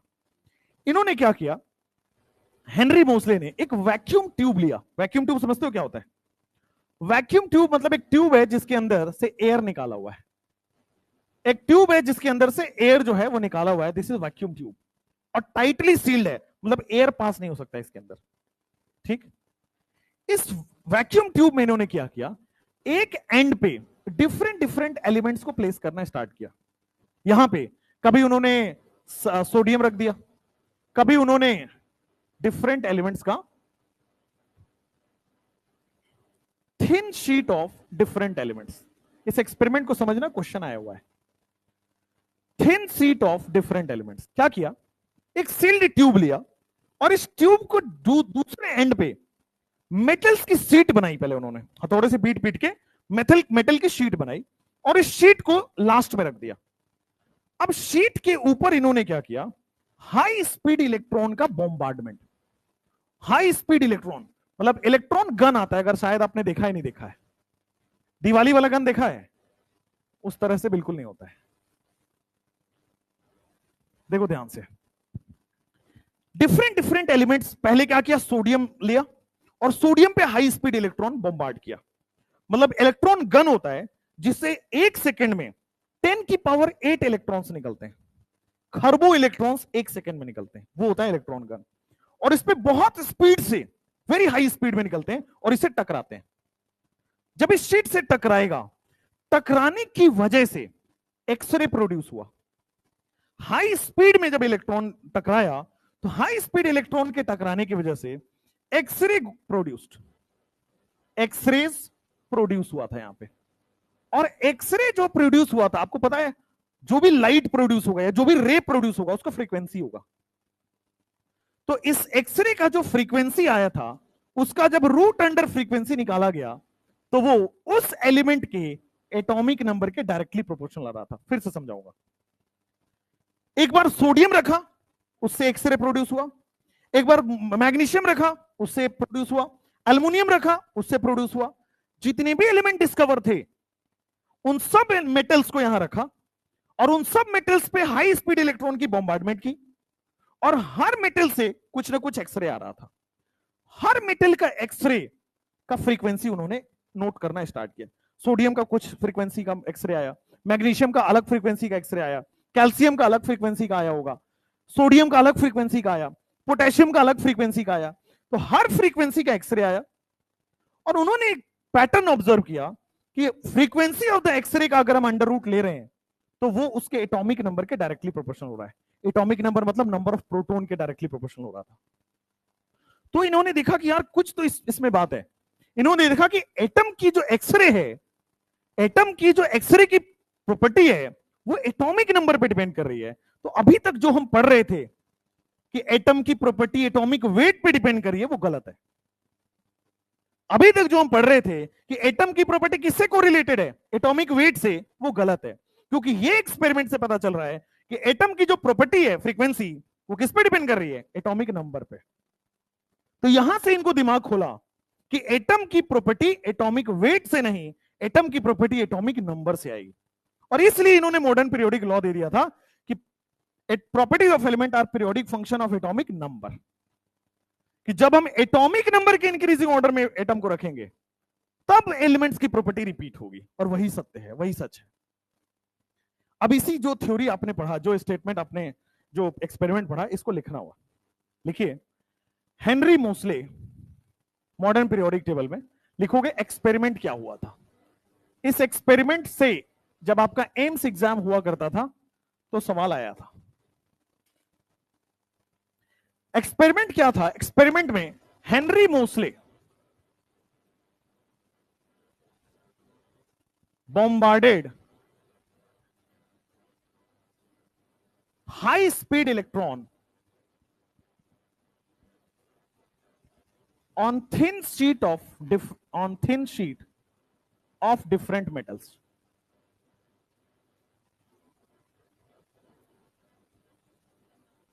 Henry Moseley bombarded high speed electron on thin sheet of different metals. और फिर इनका ऑब्जर्वेशन क्या था? इस एक्सपेरिमेंट में ऑब्जर्वेशन क्या था? तो इस एक्सपेरिमेंट का ऑब्जर्वेशन था कि under root of frequency is directly proportional to atomic number. Under root of frequency is directly proportional to atomic number. ठीक है? तो आप देखोगे इसका ग्राफ भी पूछा जाता है कि अगर मैं अंडर रूट ऑफ फ्रीक्वेंसी यहां रखूं और एटॉमिक नंबर को यहां रखूं तो what will be the graph. देखो, ये वाई एक्सिस पे है, directly proportional to X axis पे जेड है। तो अगर मैं इसको प्रोपोर्शनलिटी कांस्टेंट हटाऊं तो y is equal to M X आएगा। y is equal to M X वाला लाइन कुछ इस तरह से आता है, स्ट्रेट लाइन। ग्राफ पढ़ लिया आपने? मैं पढ़ लिया? हाँ यार, यही तो होता है y is equal to M x. y is equal to M x plus c बनाना हो तो क्या करोगे? प्लस सी का मतलब प्लस, इस ग्राफ में प्लस ऐड कर दो, ऊपर कर दो। y is equal to minus c करना हो तो इस ग्राफ को नीचे कर दो। y is equal to minus M X करना हो तो स्लोप चेंज होगा, तो ये वाला आ गया। Minus M x plus c करना हो तो ये माइनस एम एक्स है, प्लस सी करना है तो ऊपर बढ़ा दो, प्लस कर दो। y is equal to minus M x minus c करना हो तो माइनस एम एक्स वाले को माइनस करना है, नीचे आना। क्या बात है, तुम पढ़ते हो यार। और मान लो y is equal to mod X करना हो तो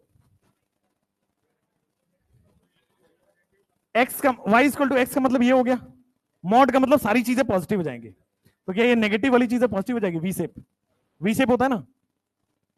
y is equal to mod x plus c करना हो तो मॉड एक्स के ग्राफ में प्लस ऐड कर देंगे, ऊपर कर देंगे, mod x minus c. Nice. अगर मान लो मैं y is equal to sine mod x पूछूं तो आता है? साइन मॉड एक्स आता है? कैसे? y is equal to sine X, ये रहा। मॉड का मतलब सारी चीजें पॉजिटिव, नीचे नहीं होगा। वाह, नाइस, कूल। कब पढ़े तुम? पहले क्लास? पहले क्लास में ग्राफ पढ़ा तुमने? तो पहले क्लास में टेबल नहीं पढ़ाया गया था? याद करने के लिए बोला था ना? बहुत बढ़िया। तुम्हें कभी कभी अपने ऊपर तरस नहीं आता कि क्या क्या करवा रहे हैं हमसे ये लोग? Henry Moseley bombarded high speed electron on thin sheet of different metal, उससे एक्सरे प्रोड्यूस हुआ था। Thin sheet of different metals and X rays were produced. और एक्सरे प्रोड्यूस हुआ था, उसी एक्सरे का जो फ्रीक्वेंसी निकला उसका अंडर रूट करने पे आपके पास directly proportional to atomic number आया। दूसरा ग्राफ देता हूं, बनाओगे। ये है फ्रीक्वेंसी, ये है जेड। जल्दी से बनाना।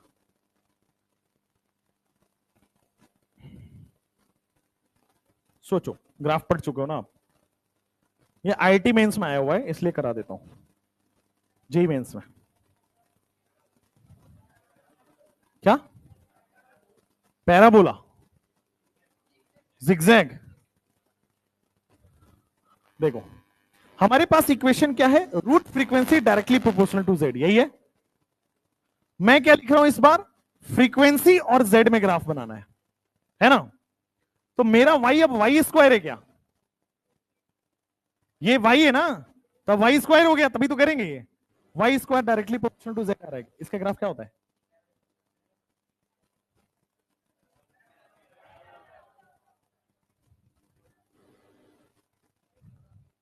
थोड़ा और पढ़िए ग्राफ, हम नहीं पढ़ाएंगे, ठीक है।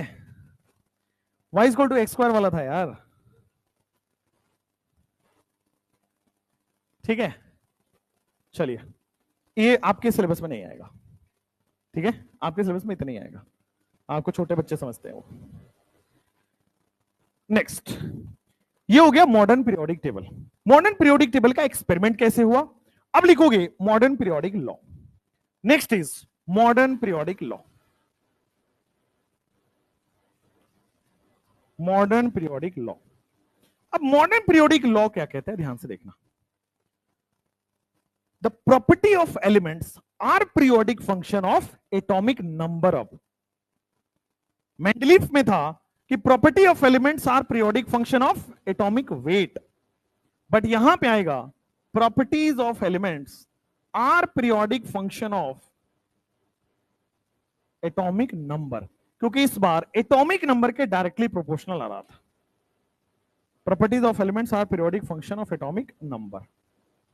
अच्छा, properties of elements are periodic function of atomic number. Next, next modern periodic law हो गया, बहुत बढ़िया। इसी को हम लिखेंगे इफ एलिमेंट्स आर अरेंज्ड, इसी को हम लोग समझने वाले लैंग्वेज में लिखेंगे।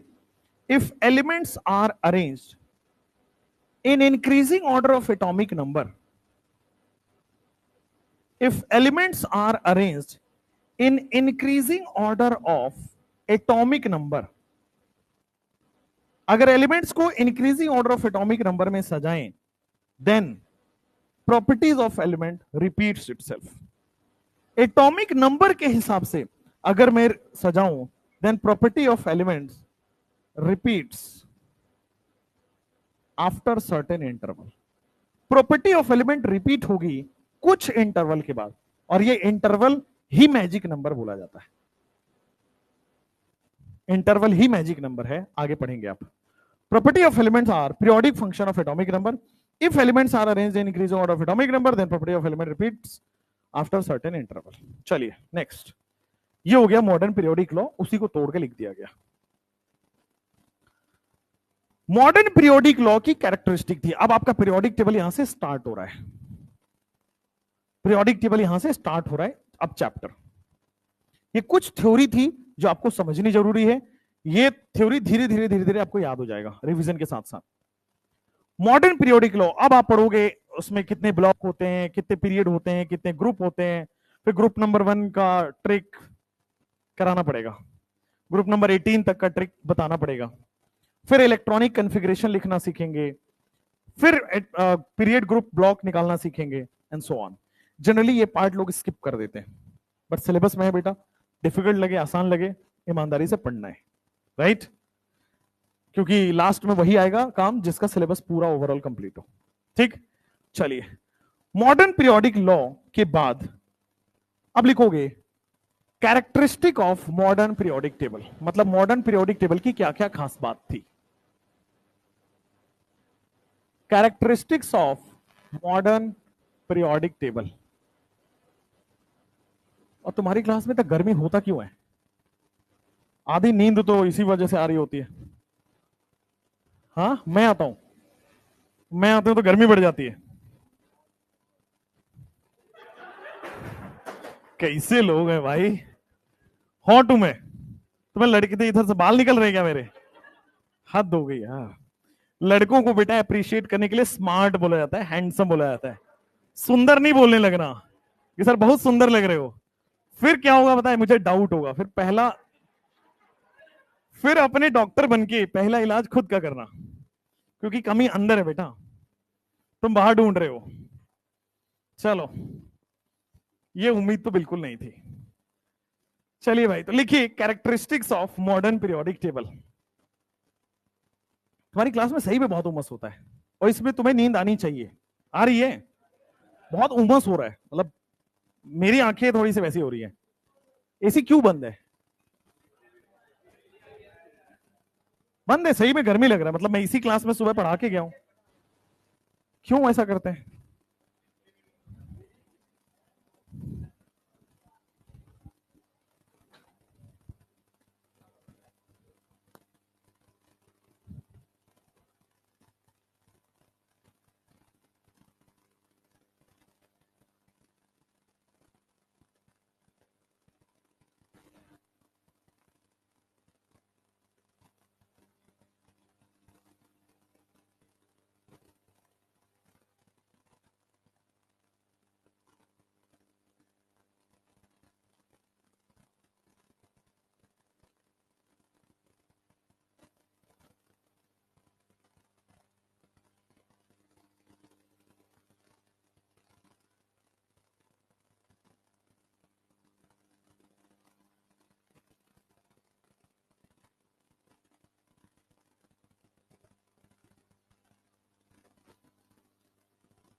नहीं आ रहा है? अब आ रहा होगा। Characteristics of modern periodic table, इसका टेम्परेचर ज्यादा बढ़ा हुआ है, वो कम कराइए। तो मॉडर्न पीरियोडिक टेबल में कैरेक्टरिस्टिक्स था, आइए लिखते हैं कितने ग्रुप्स थे और कितने पीरियड्स थे। तो मॉडर्न पीरियोडिक टेबल में 7 पीरियड्स थे और आपके पास 18 ग्रुप्स था, 18 ग्रुप्स था। ठीक है, यहां पे इंटीजर इंटीजर में लिखा जाता है, यहां पे रोमन वगैरह नहीं चलता है। ठीक है, नेक्स्ट। उसके बाद देखो कितने ब्लॉक थे हमारे पास पूरे उसमें। तो मॉडर्न पीरियोडिक टेबल में 4 ब्लॉक थे, एस ब्लॉक, फिर आपके पास था दूसरा पी ब्लॉक, फिर D block and F block. S block, p block, d block, f block. Modern periodic table को बेटा बोर्स टेबल बोला जाता है। मॉडर्न पीरियोडिक टेबल को ही बोर्स टेबल बोला जाता है, नील्स बोर टेबल, बिकॉज उन्होंने ही इस ब्लॉक का नाम दिया था। ठीक है, तीसरा, this is also known as Bohr's table, this is also known as Niels Bohr, अच्छा नील्स बोर नहीं, Bohr's table. This is also known as Bohr's table. ठीक है, क्योंकि नील्स बोर ने ही ब्लॉक के बारे में बताया था।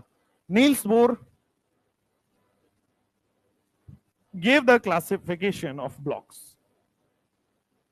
जो ये ब्लॉक्स का नाम वगैरह लिखना हुआ है, S block, p block, d block, f block, ये जो क्लासिफिकेशन हुआ था पीरियोडिक टेबल में, वो नील्स बोर ने किया था। तभी आप पढ़ते हो नील्स बोर को वहां एटॉमिक स्ट्रक्चर में, है ना, उन्होंने ही क्वांटम नंबर वगैरह दिया था।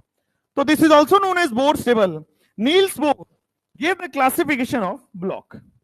चलो, अब पूरे पीरियोडिक टेबल का एक आपके सामने बना के बताते, एक एक करके सारे एलिमेंट्स को लिख के बताते, और वो धीरे धीरे आपको लिखना है। टेम्परेचर सेट हो गया? ठीक है, ये लिख लो फटाफट से, जल्दी फटाफट। अब पूरे पीरियोडिक टेबल आपके सामने होगा और याद होगा, आज ही होगा, अभी ही होगा, फिर आगे बढ़ेंगे। पूरे पीरियोडिक टेबल याद होना चाहिए आपको, 118 एलिमेंट ऐसे। लिखो जल्दी फटाफट, हो गया? हो गया ना?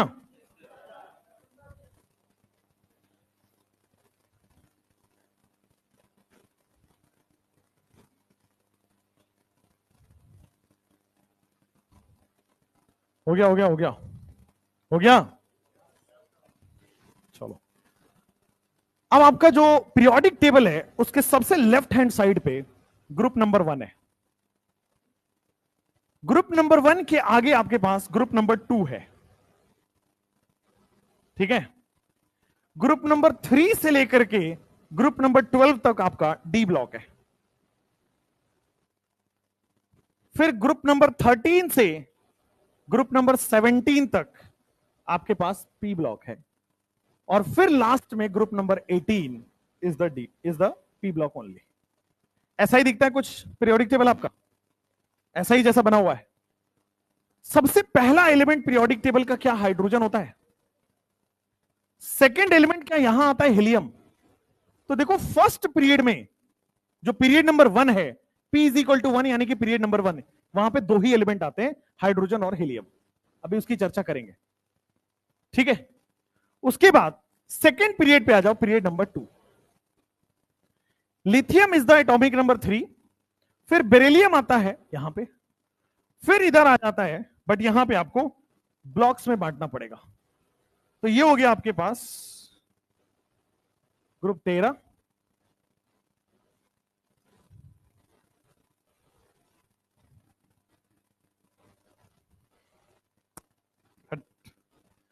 बनाई दो। ग्रुप 14 है, फिर ग्रुप 15 है, फिर ग्रुप 16 है एंड 17 है। हो गया, चलो। लिथियम बेरिलियम, फिर आपके पास आएगा बोरोन, बोरोन, फिर कार्बन, नाइट्रोजन, ऑक्सीजन, फ्लोरीन, और यहां पे आ जाएगा नियॉन।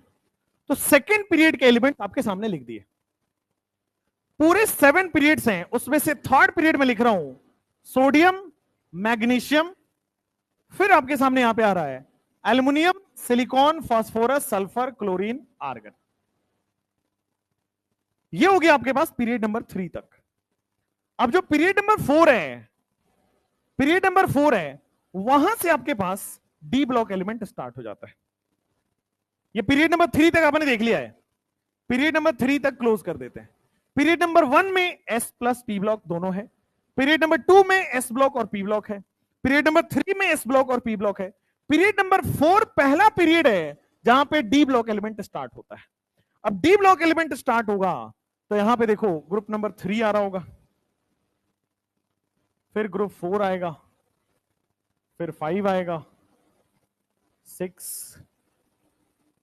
7, वाह गिनती गिनो तो हमारे साथ, 3, 4, 5, 6, 7, ग्रुप नंबर 8, ग्रुप 9, 10, 11 और 12। क्या तो एक्यूरेट है भाई, देख रहे हो तुम a system. Calcium is the atomic number 20, scandium, titanium, vanadium, chromium, manganese, iron, cobalt, nickel, copper, zinc. अब बताना,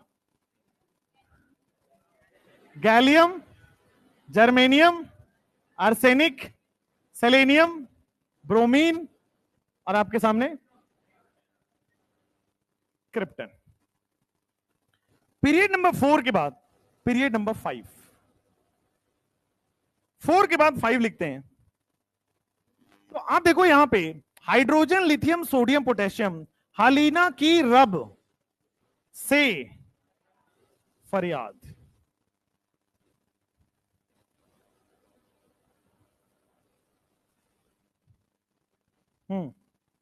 पीरियड 5 है, ये पीरियड 6 है, ये पीरियड 7 है, ठीक है। बेटा मांगे कार स्कूटर, बाप राजी, साइंस नहीं, स्कूटर यामाहा लाओ ऐसा,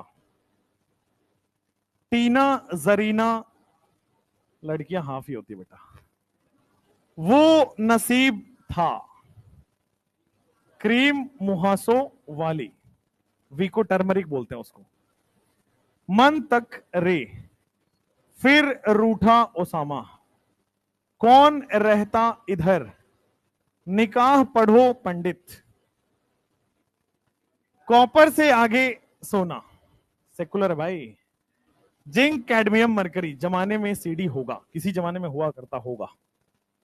अब आ जाओ, बाल गंगाधर इन तिलक, कैसी गीत सुनोगे, नहीं पसंद ऐसे सब बिस्किट, ओ स्टाइल से टीपो, फिर कल बाहर आई, इसमें मजा आया तुम्हें। हेमा, नीलम और करीना, सिनेमा की रानी। अब सुनो, यहां पे ये तो लगभग सारे लोगों को पता होता है, इसमें बहुत ज्यादा सोचने समझने की जरूरत नहीं है। अगर जिसको ग्रुप वाइज याद नहीं है उसको याद करना है, जो मैंने बोला उस तरीके से। पीरियड वाइज ग्रुप 3 से ग्रुप 12 याद होना चाहिए। पीरियड वाइज ग्रुप 3 से ग्रुप 12 याद होना चाहिए। पहले ग्रुप लिखो, ये ग्रुप नंबर 1 है, ये ग्रुप नंबर 2 है, ये ग्रुप 3 आपके सामने है, ग्रुप 4 है, ग्रुप 5 है, ग्रुप 6 है, ग्रुप 7 है, 8, 9, 10, 11, 12। ये फिर पी ब्लॉक स्टार्ट हो जाता है 13, 14, 15, 16, 17 और 18, ग्रुप 17 और 18। चलो, जो यहां पे बच्चों एस ब्लॉक आ रहा है, एस ब्लॉक ये लेफ्ट के दो ग्रुप्स हैं, ग्रुप 1 एंड ग्रुप 2। ठीक है, जो आपका पी ब्लॉक है वो आपका ग्रुप 13 से ग्रुप 18। जो आपका डी ब्लॉक है वो आ जाएगा आपके पास ग्रुप 3 से 12। अब यहां पे एक ब्लॉक मिस हो रहा है, दैट इज एफ ब्लॉक। यहां पे एक ब्लॉक मिस हो रहा है, दैट इज एफ ब्लॉक। ध्यान से देखना, ध्यान से फोकस। एक ब्लॉक मिस हो रहा है, दैट इज एफ ब्लॉक। इसका एटॉमिक नंबर होता है बेटा 57। ठीक है, इसका एटॉमिक नंबर होता है बेटा 89। 57 के पीछे 14 एलिमेंट्स छुपे हुए हैं, आपको दिख नहीं रहे। 57 के पीछे 14 एलिमेंट्स बेचारे छुपे हुए हैं, वो बोर्ड के अंदर की तरफ छुपे हुए हैं। लैंथेनम के पीछे 14 एलिमेंट्स छुपे हुए हैं, इनको बोलते हैं लैंथेनाइड्स। लैंथेनम के पीछे 14 एलिमेंट्स छुपे हुए हैं, इनको हम बोलते हैं लैंथेनाइड्स। और एफ ब्लॉक में दो सीरीज होता है, एक होता है लैंथेनाइड और दूसरा होता है एक्टानाइड्स। ठीक है, लैंथेनाइड का डेफिनेशन आपको लिखना होगा 14 elements after lanthanum. Lanthanum F block नहीं होता है, लैंथेनम के पीछे वाले 14 एलिमेंट्स होते हैं। उसी तरह 14 एलिमेंट्स आफ्टर एक्टिनियम। एक्टिनियम आपका डी एफ ब्लॉक नहीं है, एक्टिनियम के पीछे 14 एलिमेंट छुपे हुए हैं, वो आपका एफ ब्लॉक एलिमेंट्स है। ठीक है, तो एफ ब्लॉक में 14 एलिमेंट्स लैंथेनाइड्स, 14 एलिमेंट एक्टिनाइड्स। तो एफ ब्लॉक एलिमेंट ग्रुप 3 का पार्ट है, लैंथेनम के पीछे अंदर की तरफ है, एक्टिनियम के पीछे अंदर की तरफ है। समझ में आया? समझ में आया? अच्छा, इसका एटॉमिक नंबर 1 होता है, एटॉमिक नंबर 2 होता है, एटॉमिक नंबर 3 होता है, एटॉमिक नंबर 4 होता है। याद नहीं है क्या? याद है कहां तक? कहां तक? 10 तक। बहुत बढ़िया, ज्यादा नहीं याद कर लिया हो। 13, 14, 15, 16, 17, 18, बेटा 30 तक मिनिमम याद करना है। 19, 20, 23, 24, 25, 26, 27, 28, 30। अभी लिख लो, बाद में आपको निकालना आ जाएगा। 36, 37, 38, 39, 40, 41, 2, 3, 4, 5, 6, 7, 8, 9, 10, 11, 12, 13, 14, 15, 6, 58। गलत है, देखो इसी के लिए लिख रहा था। देखो 57 के पीछे 14 एलिमेंट्स वो एफ ब्लॉक के हैं, तो 57 के पीछे 14 एलिमेंट्स काउंट करो। 58 से स्टार्ट होगा और 14 एलिमेंट खत्म होगा 71 पे। उसी तरह 89 के पीछे 14 एलिमेंट्स 90 से स्टार्ट होगा और वो 103 तक जाएगा। 14 काउंट कर लो। तो 58 से 71 लैंथेनम के पीछे छुपा हुआ है, 90 से 103 एक्टिनियम के पीछे छुपा हुआ है, आपको दिख नहीं रहा। 71 तक छुप गया, ये 72 है, 73, 74, 76, 7, 8, 84, 85, 86। दिस इज 87, 88, ये 89 आ गया। 90 से 103 छुपा हुआ है, तो अब क्या आएगा यहां पे? 104, ग्रुप नंबर 4 में 104। ये क्या आएगा? ग्रुप नंबर 5 में 105, ग्रुप नंबर 6 में 106, 107, 108, 109, 10, 11, 12, 13, 14, 15, 16, 17, 18, 118 एलिमेंट इस तरह से पूरे पीरियोडिक टेबल में आते हैं। एक बार क्वेश्चन आया कि 119वां एलिमेंट अगर डिस्कवर हुआ तो कौन से ग्रुप में रखेंगे? 118 के बाद कहां से स्टार्ट करेंगे? ग्रुप 119। अगर 120वां एलिमेंट डिस्कवर हुआ तो कहां जाएगा? 121वां, 122 एंड सो ऑन, ऐसे चलते जाएगा। बट 119 और 120 और 121 तक ही पूछा जा सकता है, ठीक है, हाइपोथेटिकल सिचुएशन बना के कि अगर 121वां एलिमेंट डिस्कवर हुआ तो कहां आएगा? 118 वहां है, 19 यहां आएगा, 20 यहां आएगा, 21 यहां आएगा। सिंपल, ठीक, 2-3 एलिमेंट ज्यादा तक पूछ सकता है। अब आइए, इन सब का नाम अभी आपको पढ़ना है, आगे आएगा। इन सब के बारे में अभी मैंने बस हिंट दिया है कि ब्लॉक क्या होता है, हलीना की रब से फरियाद, ये जो शॉर्ट ट्रिक वहां से वहां तक बता दिया। अच्छा, ये वाला शॉर्ट ट्रिक भी सुन लो, डी ब्लॉक वाले। साइंस टीचर विनीता कुमारी, मन फेंको नी, क्यों जलाते हो? एक थोड़ा आशिकी वाला है, वो नहीं कराता मैं, एक आध टीचर्स का देखना मिल जाएगा आपको। आ जाओ, यारी जरा निभा मौत तक, रुकावट राह पड़े आगे कूद जाओ, आग में न कूदो बेटा। ला हफ्ता, ला हफ्ता वरना रे ओसामा, इराक की तरह पिटाई और होगी। इस तरह से ये तीनों याद कर लेने हैं। अब ये देखो, पूरा आपके पास पीरियोडिक टेबल आ गया, अच्छा लग रहा है देखने में, नहीं? बना भी लो, नहीं बनाओगे? क्यों नहीं बनाओगे? क्यों? घर जाके बनाओगे? चलो ठीक है, कचरा हो जाएगा। यहां से यहां तक, ग्रुप 3 से ग्रुप 12 तक, इसको हम लोग बोलेंगे बेटा D block elements. D block elements जो सबसे लेफ्ट में है ग्रुप 1 और ग्रुप 2 लिख ही दिया है एस ब्लॉक एलिमेंट्स, और जो सबसे राइट में है उसको बोलते हैं हम पी ब्लॉक एलिमेंट्स। अब पुराना एक डेफिनेशन है, डी ब्लॉक को ट्रांजिशन बोलते हैं। क्यों बोलते हैं, ध्यान से देखना। ये है मेटल, एस ब्लॉक में सारे के सारे होते हैं मेटल, पी ब्लॉक में मेटल भी होता है, नॉन मेटल भी होता है, मेटल वाइड भी होता है, ठीक है।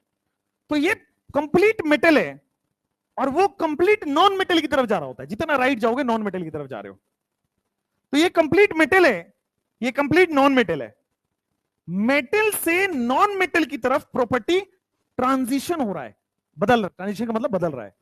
तो मेटल से नॉन मेटल की तरफ प्रॉपर्टी ट्रांजिशन हो रहा है, इसीलिए इनके बीच वाले एलिमेंट्स को बोला गया था ट्रांजिशन एलिमेंट्स।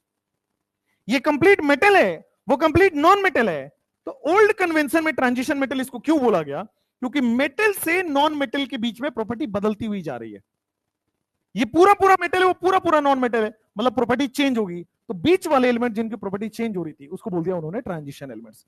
हालांकि ट्रांजिशन एलिमेंट का नया डेफिनेशन कुछ अलग है, ओल्ड कन्वेंशन के हिसाब से यही डेफिनेशन है कि प्रॉपर्टी ट्रांजिशन हो रहा है या फिर एलिमेंट यहां से वहां जाने में पूरा बदल जा रहा है, ट्रांजिशन हो रहा है प्रॉपर्टीज की, therefore these elements are known as transition elements. तो ये आपके पास s block, p block, d block, f block आ गए, 4 ब्लॉक आ गया, बोर्ड टेबल आ गया। कैरेक्टरिस्टिक में तो यही है। अब एक एक करके पूरे एस ब्लॉक की कैरेक्टरिस्टिक लिखनी है, पी ब्लॉक के लिखनी है, डी ब्लॉक के लिखनी है, एफ ब्लॉक के लिखनी है, लेकिन आज नहीं, कल। टाइम हो गया क्या? बेल बजता नहीं है? बज गया है।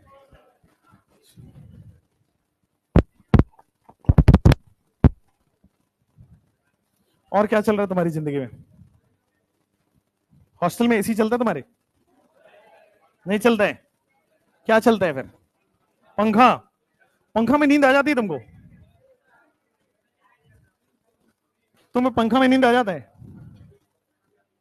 नहीं आता है नींद? यहां आके मस्त आता होगा ना, एसी है यहां पे।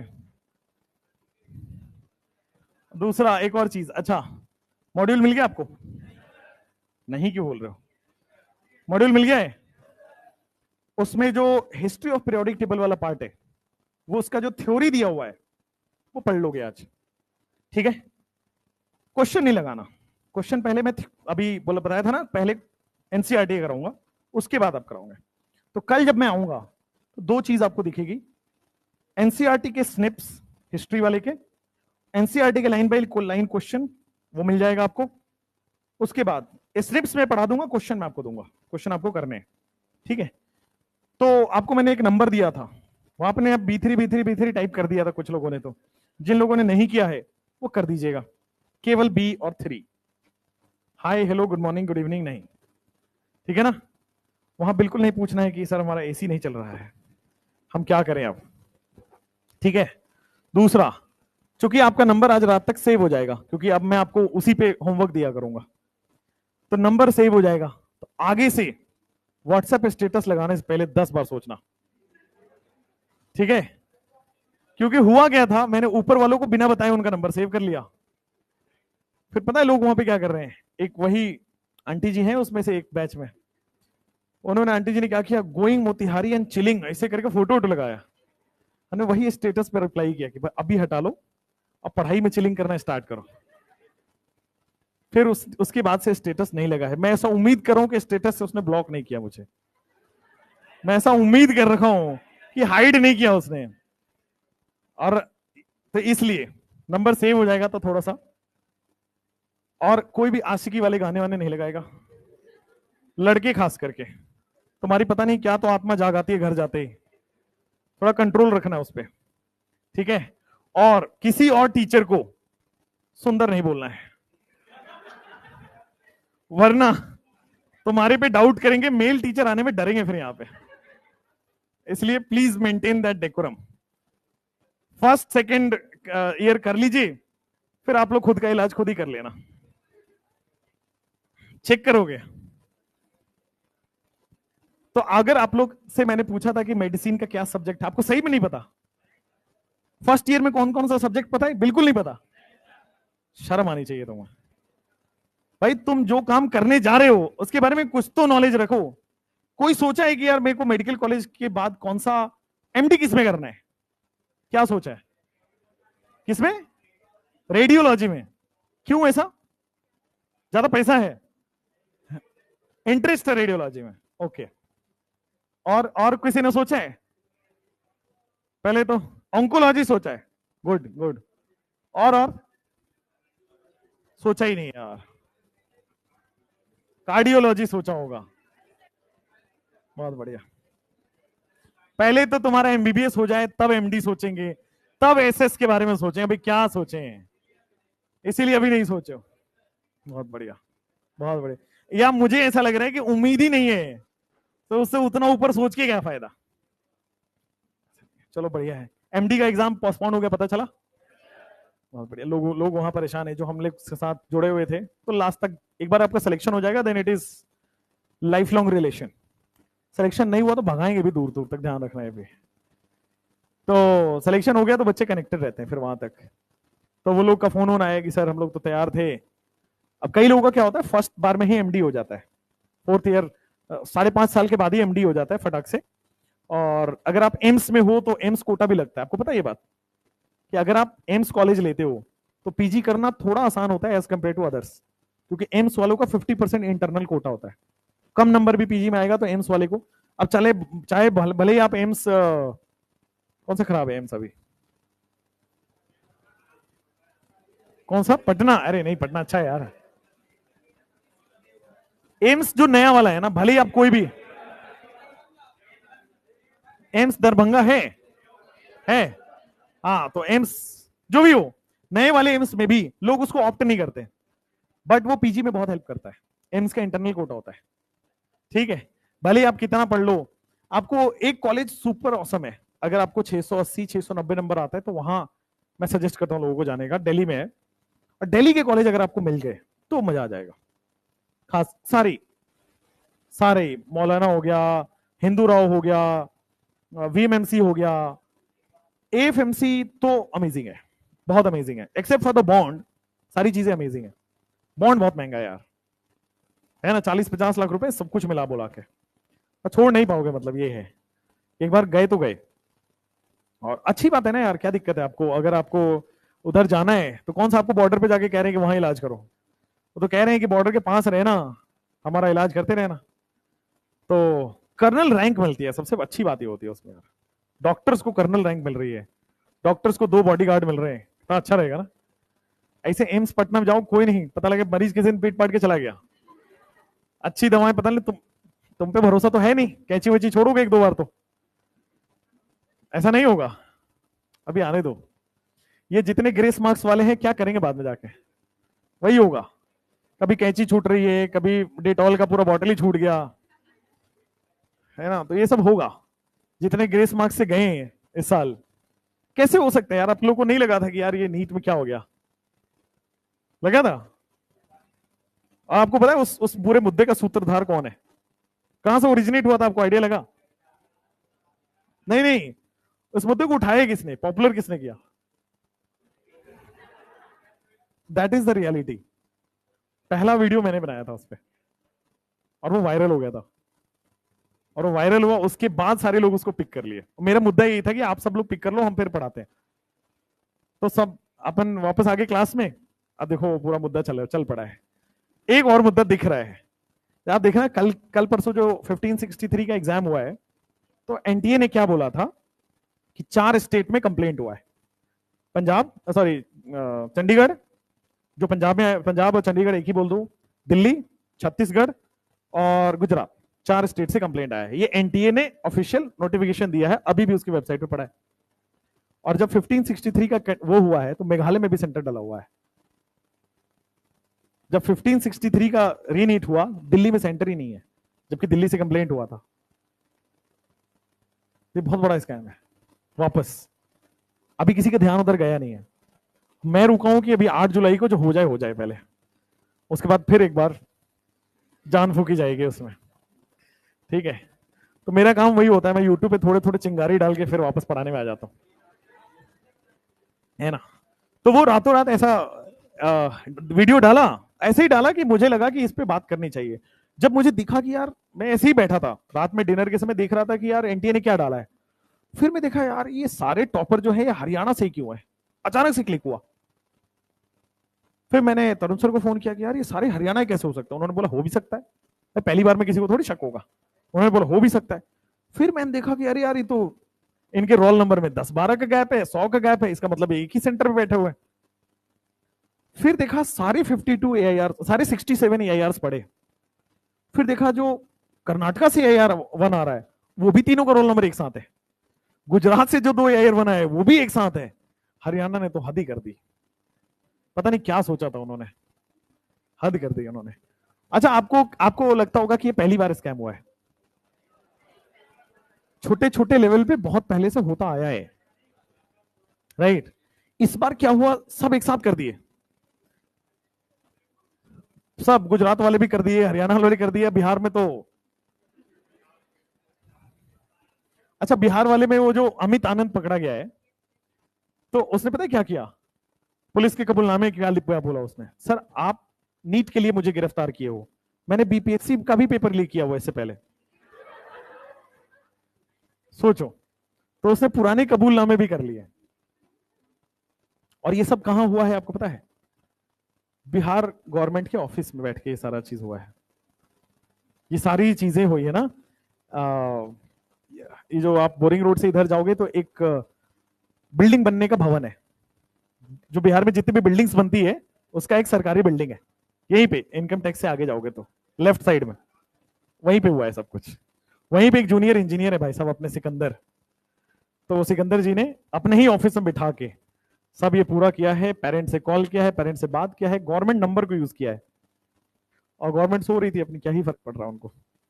तो और अभी तो ये भी पता चल गया कि व्हाट्सएप पे भी पेपर लीक हुआ है। अगर व्हाट्सएप पे पेपर लीक हुआ है तो supreme court will not hesitate, रीनीट करवा देगा। वो नहीं सुनता। 2015 में भी बस ये प्रूव हो गया था कि वाइड स्प्रेड हुआ है, तो सुप्रीम कोर्ट ने बोला कि कैंसिल द एग्जाम, और सुप्रीम कोर्ट ने बात बोल दिया, किसी की हिम्मत नहीं है फिर आगे बढ़ने की, ठीक है। तो 8 जुलाई को कुछ भी हो सकता है। एक बच्चे आए, अभी 2 बच्चा आया था यहीं पे, जो लंच टाइम होता है उसमें, एक का 690 है, एक का 652 है। 652 वाला तो उसको लग रहा है कि बिहार में भी कुछ मिलेगा कि नहीं। 652 पे इस बार कुछ नहीं मिलेगा, पता है ना, 654 है कट ऑफ। मिनिमम, ठीक है 654 है, वो भी ओबीसी रैंक। 660 के आसपास है जनरल की कट ऑफ इस बार की, क्या ही कर दिया इन्होंने। तो 690 वाला सोच रहा था कि सर मैं तो एम्स ऋषिकेश जाता, अब वो सोच रहा है कि सर एम्स पटना मिल जाए तो अच्छा है, और उसको मिल जाएगा एम्स पटना वैसे। 652 वाला सोच रहा है कि सर 8 जुलाई को वेट कर लेते, नहीं तो फिर आएंगे आपके यहाँ पढ़ने, तो मिल मिल के गए हैं। 638 642 ये सब लग गए थे यार, उनका स्टार्ट हो गया लेक्चर, वो उम्मीद छोड़ चुके हैं, 8 जुलाई का क्यों इंतजार करें। और क्योंकि आपको पता है ना बिहार के लिए मिनिमम 622 नंबर चाहिए, बिहार के अगर आप हो, थोड़ा सा डिफिकल्ट ऑलरेडी है एग्जाम।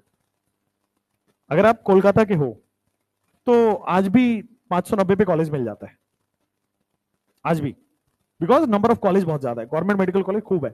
यहाँ गिन के 4 है, गिन के 4 हैं, पीएमसीएच, डीएमसीएच, एनएमसीएच, आईजीआईएमएस, उसके बाद सब फर्जी है। झारखंड में भी बहुत कम है, बहुत कम है। झारखंड के लिए मिनिमम आपको 607, 608, 610 तक चाहिए होता है। पटना वाले कुछ स्पेशल है, बिहार वाले 622 नंबर आपको चाहिए। 640 तक तो एम्स वो खुलता है, सॉरी अपना पीएमसीएच, ठीक है। एम्स पटना 660 670 के बीच वाले में मिलता है, और एनएमसीएच मिलता है आपको 625-30 तक। यहाँ पटना वाला जो कॉलेज है लास्ट कॉलेज 625-30 तक एनएमसीएच मिलता है, नालंदा मेडिकल कॉलेज, अच्छा कॉलेज है, वहीं के बच्चे पकड़े गए हैं, वहीं के सीनियर्स जाके पेपर दे रहे थे 15-15 लाख रुपए में। एक तो पेपर लीक हुआ, 2 मुद्दा हुआ है ना पटना से, एक तो पेपर लीक हुआ, और दूसरा एनएमसीएच के कुछ सीनियर्स जाके 14-15 बच्चे किसी और का पेपर दे रहे थे, वो और पकड़े गए। एक तो नीट में ना वो हो जाना चाहिए, ड्रॉपर सब लगते ही अंकल टाइप है, तो कोई भी पेपर जाके दे आता है उनका। आप लोगों की भी शक्ल वैसी ही है अंकल टाइप, टेंशन ना लो। तो ये सब अभी है, देखो क्या होता है। 8 जुलाई को तो क्लियर हो जाएगा। ये होगा कि अगले साल कुछ नहीं होगा, अगले साल आपका कट ऑफ देखना मार्जिनली लो जाएगा, अगले साल सुनहरा अवसर है। रीनीट का 50-50 है, 50-50 है, नहीं 100 वाइड स्प्रेड प्रूव नहीं हुआ, लीक प्रूव हो गया है, बट लीक तो बोलेगा पटना में करा लो, बट अगर वाइड स्प्रेड प्रूव हो गया, और वो टेलीग्राम पे हो रहा था वायरल, बहुत वीडियोस भी बनी थी, फर्जी है वो, कोई सन की लड़का है, वो बैठ के बस मजे ले रहा है वहां पे, उसको लोगों ने चेक वेक किया, बोलता है यार ही इज साइको, वो लिख रहा है कि मैंने पेपर लीक कराया, कुछ नहीं हुआ है, ठीक है। व्हाट्सएप ऑफिस से लोग जनरेट वो कर रहे हैं, तो पटना की व्हाट्सएप चेक हो रहा है, मतलब सब लोगों का जो भी इन्वॉल्व है, कि वो लोग किस किस दिन पे किसको किसको मैसेज किए और नीट के बारे में क्या बात किए हैं। तो व्हाट्सएप कंपनी अब इसके पीछे पड़ी है, टेलीग्राम कंपनी के लोग इसके पीछे अब जांच कर रहे हैं, पर टेलीग्राम वालों ने तो नहीं है, उनका तो प्रूफ हो गया कि वो फर्जी है, कोई साइको लड़का है जो ऐसे भेज रहा है। पता क्या बोल रहा था कि नीट 2024 तो करा ही दिया, 25 वालों के लिए बुकिंग कर लो और इतने पैसे भेजो, बुक कर लो, मैं अभी बता रहा हूँ होगा। गधे हैं सब, वो कोई सनकी है, मतलब he some kind of a psycho जो कम कर रहा है। और एक तो जेई मेंस का भी पेपर लीक हुआ था, पता चला? नहीं पता चला? जेई मेंस में एक रशिया से बैठा हुआ हैकर जेई मेंस के सर्वर हैक करके, अब जैसे क्या है, क्या हुआ था उन्होंने, जैसे मान लो इसमें 50 कंप्यूटर लगे, 50 कैंडिडेट अपना पेपर दे रहा है। अब मान लो सर्वर से क्या हो रहा था, हैक होने से मैं दूसरे वाले के कंप्यूटर को देख सकता था, मतलब मैं गया पेपर देने, तो बस सर्वर ऑन हुआ, मैं दूसरे के कंप्यूटर को देख सकता था, तो दूसरे वाले कंप्यूटर में क्या होता था, आंसर देख लिया कि उसने क्या क्या किया है, और वही हम मार्क करते रहते हैं यहाँ पे। तो कितना बड़ा लेवल का स्कैम है वो भी। अभी वो गिरफ्तार हो गया है, और रसिया का है वो, हैक जेई मेंस का पेपर कर रहा है। और जब उससे पूछा गया, पूछताछ हुआ, तो उसने बोला कि जो हमारी हैकिंग की ट्रेनिंग हुई है वो इंडिया से हुई है, तो यहीं से सीख के गया है, सर्टिफिकेट यहीं का है, अप्लाई भी यहीं कर दिया उसने। तो 3-4 दिन पहले ही उसकी गिरफ्तारी हुई है, ठीक है। तो हम तो इंडिया वाले हम बहुत कमाल करते हैं, ठीक है ना, खासकर बिहार जब आ जाता है उसमें, ओहो, हमने 5 तारीख का इंतजार नहीं किया कि नीट का पेपर कौन इंतजार करे, 5 को, 4 ही को ले आते हैं, जाके 4 को ले आए। एक लर्न एंड प्ले स्कूल है, यहीं पे जाओगे, आरके रामकृष्ण नगर एक कॉलोनी है, ठीक है, उस रामकृष्ण नगर में लर्न एंड प्ले स्कूल है। लर्न एंड प्ले स्कूल के बिल्डिंग में फर्स्ट फ्लोर पे पूरा एक कॉन्फ्रेंस रूम है, वहां बैठ के 22 बच्चे पेपर रटे, उस 22 में से 4-5 ऐसे हैं पेपर रटने के बाद भी 200 नंबर आ रहे हैं उनके, और वो खुश हैं उस बात से। और वो खुश है इस बात से क्योंकि उनको 200 नंबर ही चाहिए था, पढ़ना तो उनको अब्रोड है, 200 नंबर चाहिए होता है अब्रोड पढ़ने के लिए। तो वो बहुत खुश हैं, दे डिड देयर वर्क। एक सोचो उन्होंने, क्योंकि उन्होंने कुछ पढ़ाई नहीं की होगी, उन्होंने रट लिया। अब वहां सेम सेट थोड़ी मिलेगा, कुछ और सेट मिलेगा। तब थोड़ा बुद्धि होता तो 720 में 720 आ सकता था, बट बुद्धि नहीं है, भाई को 200 नंबर आया रटने के बाद। एंड दे वो लोग बहुत खुश हैं कि मुझे, मेरा तो हो गया, मैं तो अब्रोड जा सकता हूँ 200 नंबर पे, तो कहीं भी चले जाएंगे। और एक और चीज, आप इस फील्ड में हो तो बहुत सारे कॉल्स आएंगे आपका, डिफरेंट डिफरेंट जगह फॉर्म भरते रहते हो, कुछ क्लिक कर दिया, कुछ क्लिक कर दिया। एमबीबीएस अब्रोड के लिए बहुत लोग कॉल करेंगे, कजाकिस्तान चले जाओ, नेपाल चले जाओ, फिलीपींस चले जाओ, जॉर्जिया चले जाओ, है ना, रशिया चले जाओ, चाइना चले जाओ, नेपाल तो भूटान के लिए भी आता है, ज्यादातर ये आएंगे, जॉर्जिया, कजाकिस्तान, रशिया, इनके लिए बहुत ज्यादा आते हैं। चाइना वहां जाता नहीं है कोई, वहां बुलाया जाता है फिर आपको।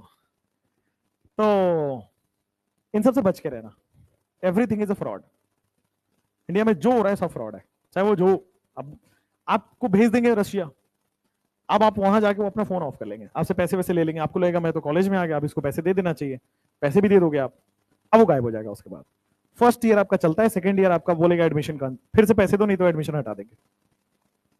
पूरा धंधा है एक पूरा इसके पीछे। एक साल आपको पढ़ा देंगे, आप नीट भी नहीं दिए अगले साल आप फंस भी गए हो, तो अगले साल दोबारा उतने पैसे लेते हैं वो, और तीसरे साल फिर वैसे ही करेंगे आपके साथ। और इंडियन गवर्नमेंट ने नया रूल निकाल के और खराब कर दिया उसको। आपको पता है कि 5.5 साल लगता है एमबीबीएस को करने में इंडिया से, 4 साल का थ्योरी, 1.5 साल का इंटर्नशिप, यही होता है। बाहर वालों को क्या होता है, 7.5 ईयर्स लगता है ये करने में, मतलब 6 साल की थ्योरी, 1.5 साल का इंटर्नशिप, उसके बाद 1.5 साल का इंटर्नशिप इंडिया में। 9 साल का कोर्स है। अवेयरनेस नहीं होने की वजह से लोग फंस जाते हैं सर। 6 साल का थ्योरी, 1.5 साल पहले वहां करो, वहां का इंटर्नशिप वैलिड नहीं है, यहां आके फिर से 1.5 साल करो, और पता लगा नेक्स्ट ही नहीं निकला इस चक्कर में, नेक्स्ट एग्जाम नहीं निकला तो और फिर 1 साल ड्रॉप करके फिर तैयारी करो उसका। तो ये सब मत सोचना कभी अब्रोड ये वो दिस दैट, और भी बहुत सारे ऑप्शंस हैं, वो आप देख सकते हो और देखना चाहिए, देखना चाहिए, ठीक है। एमबीबीएस जिंदगी नहीं है, एमबीबीएस लाइफ नहीं है, बहुत सारी ऐसे ऑप्शंस हैं जो आपको पता नहीं है। जैसे कि टीचिंग एक बहुत अच्छा ऑप्शन है, सही बता रहा हूं। एक एवरेज टीचर 2-3 डॉक्टर जितना मिलके कमाते हैं उतना एक टीचर कमा लेता है, राइट। थोड़ा हार्डवर्क ज्यादा है, थोड़ा एनर्जी ज्यादा लगता है, मेहनत ज्यादा लगता है, बट फिर इसका रिवॉर्ड भी है, ठीक है। और कोई नहीं सोचता इधर, जैसे मेरे घर में पापा से कोई पूछता है क्या करते हैं आपका बेटा क्या करता है, बोलते मास्टर है। ऐसा नहीं लग रहा है कि मैं प्राथमिक विद्यालय में एलकेजी का पढ़ा रहा हूं, मास्टर थोड़ी बोला जाता है यार।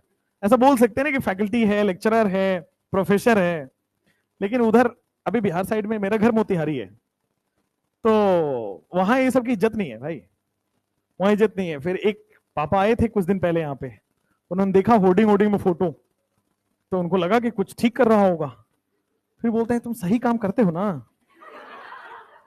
उनको लगा कि वहां गलत काम करके ही पहुंचा जा सकता है, सही काम कर रहे हो ना, ऐसा तो नहीं कुछ गलत तो नहीं हो रहा है, उनको 2 नंबर का पैसा तो नहीं है।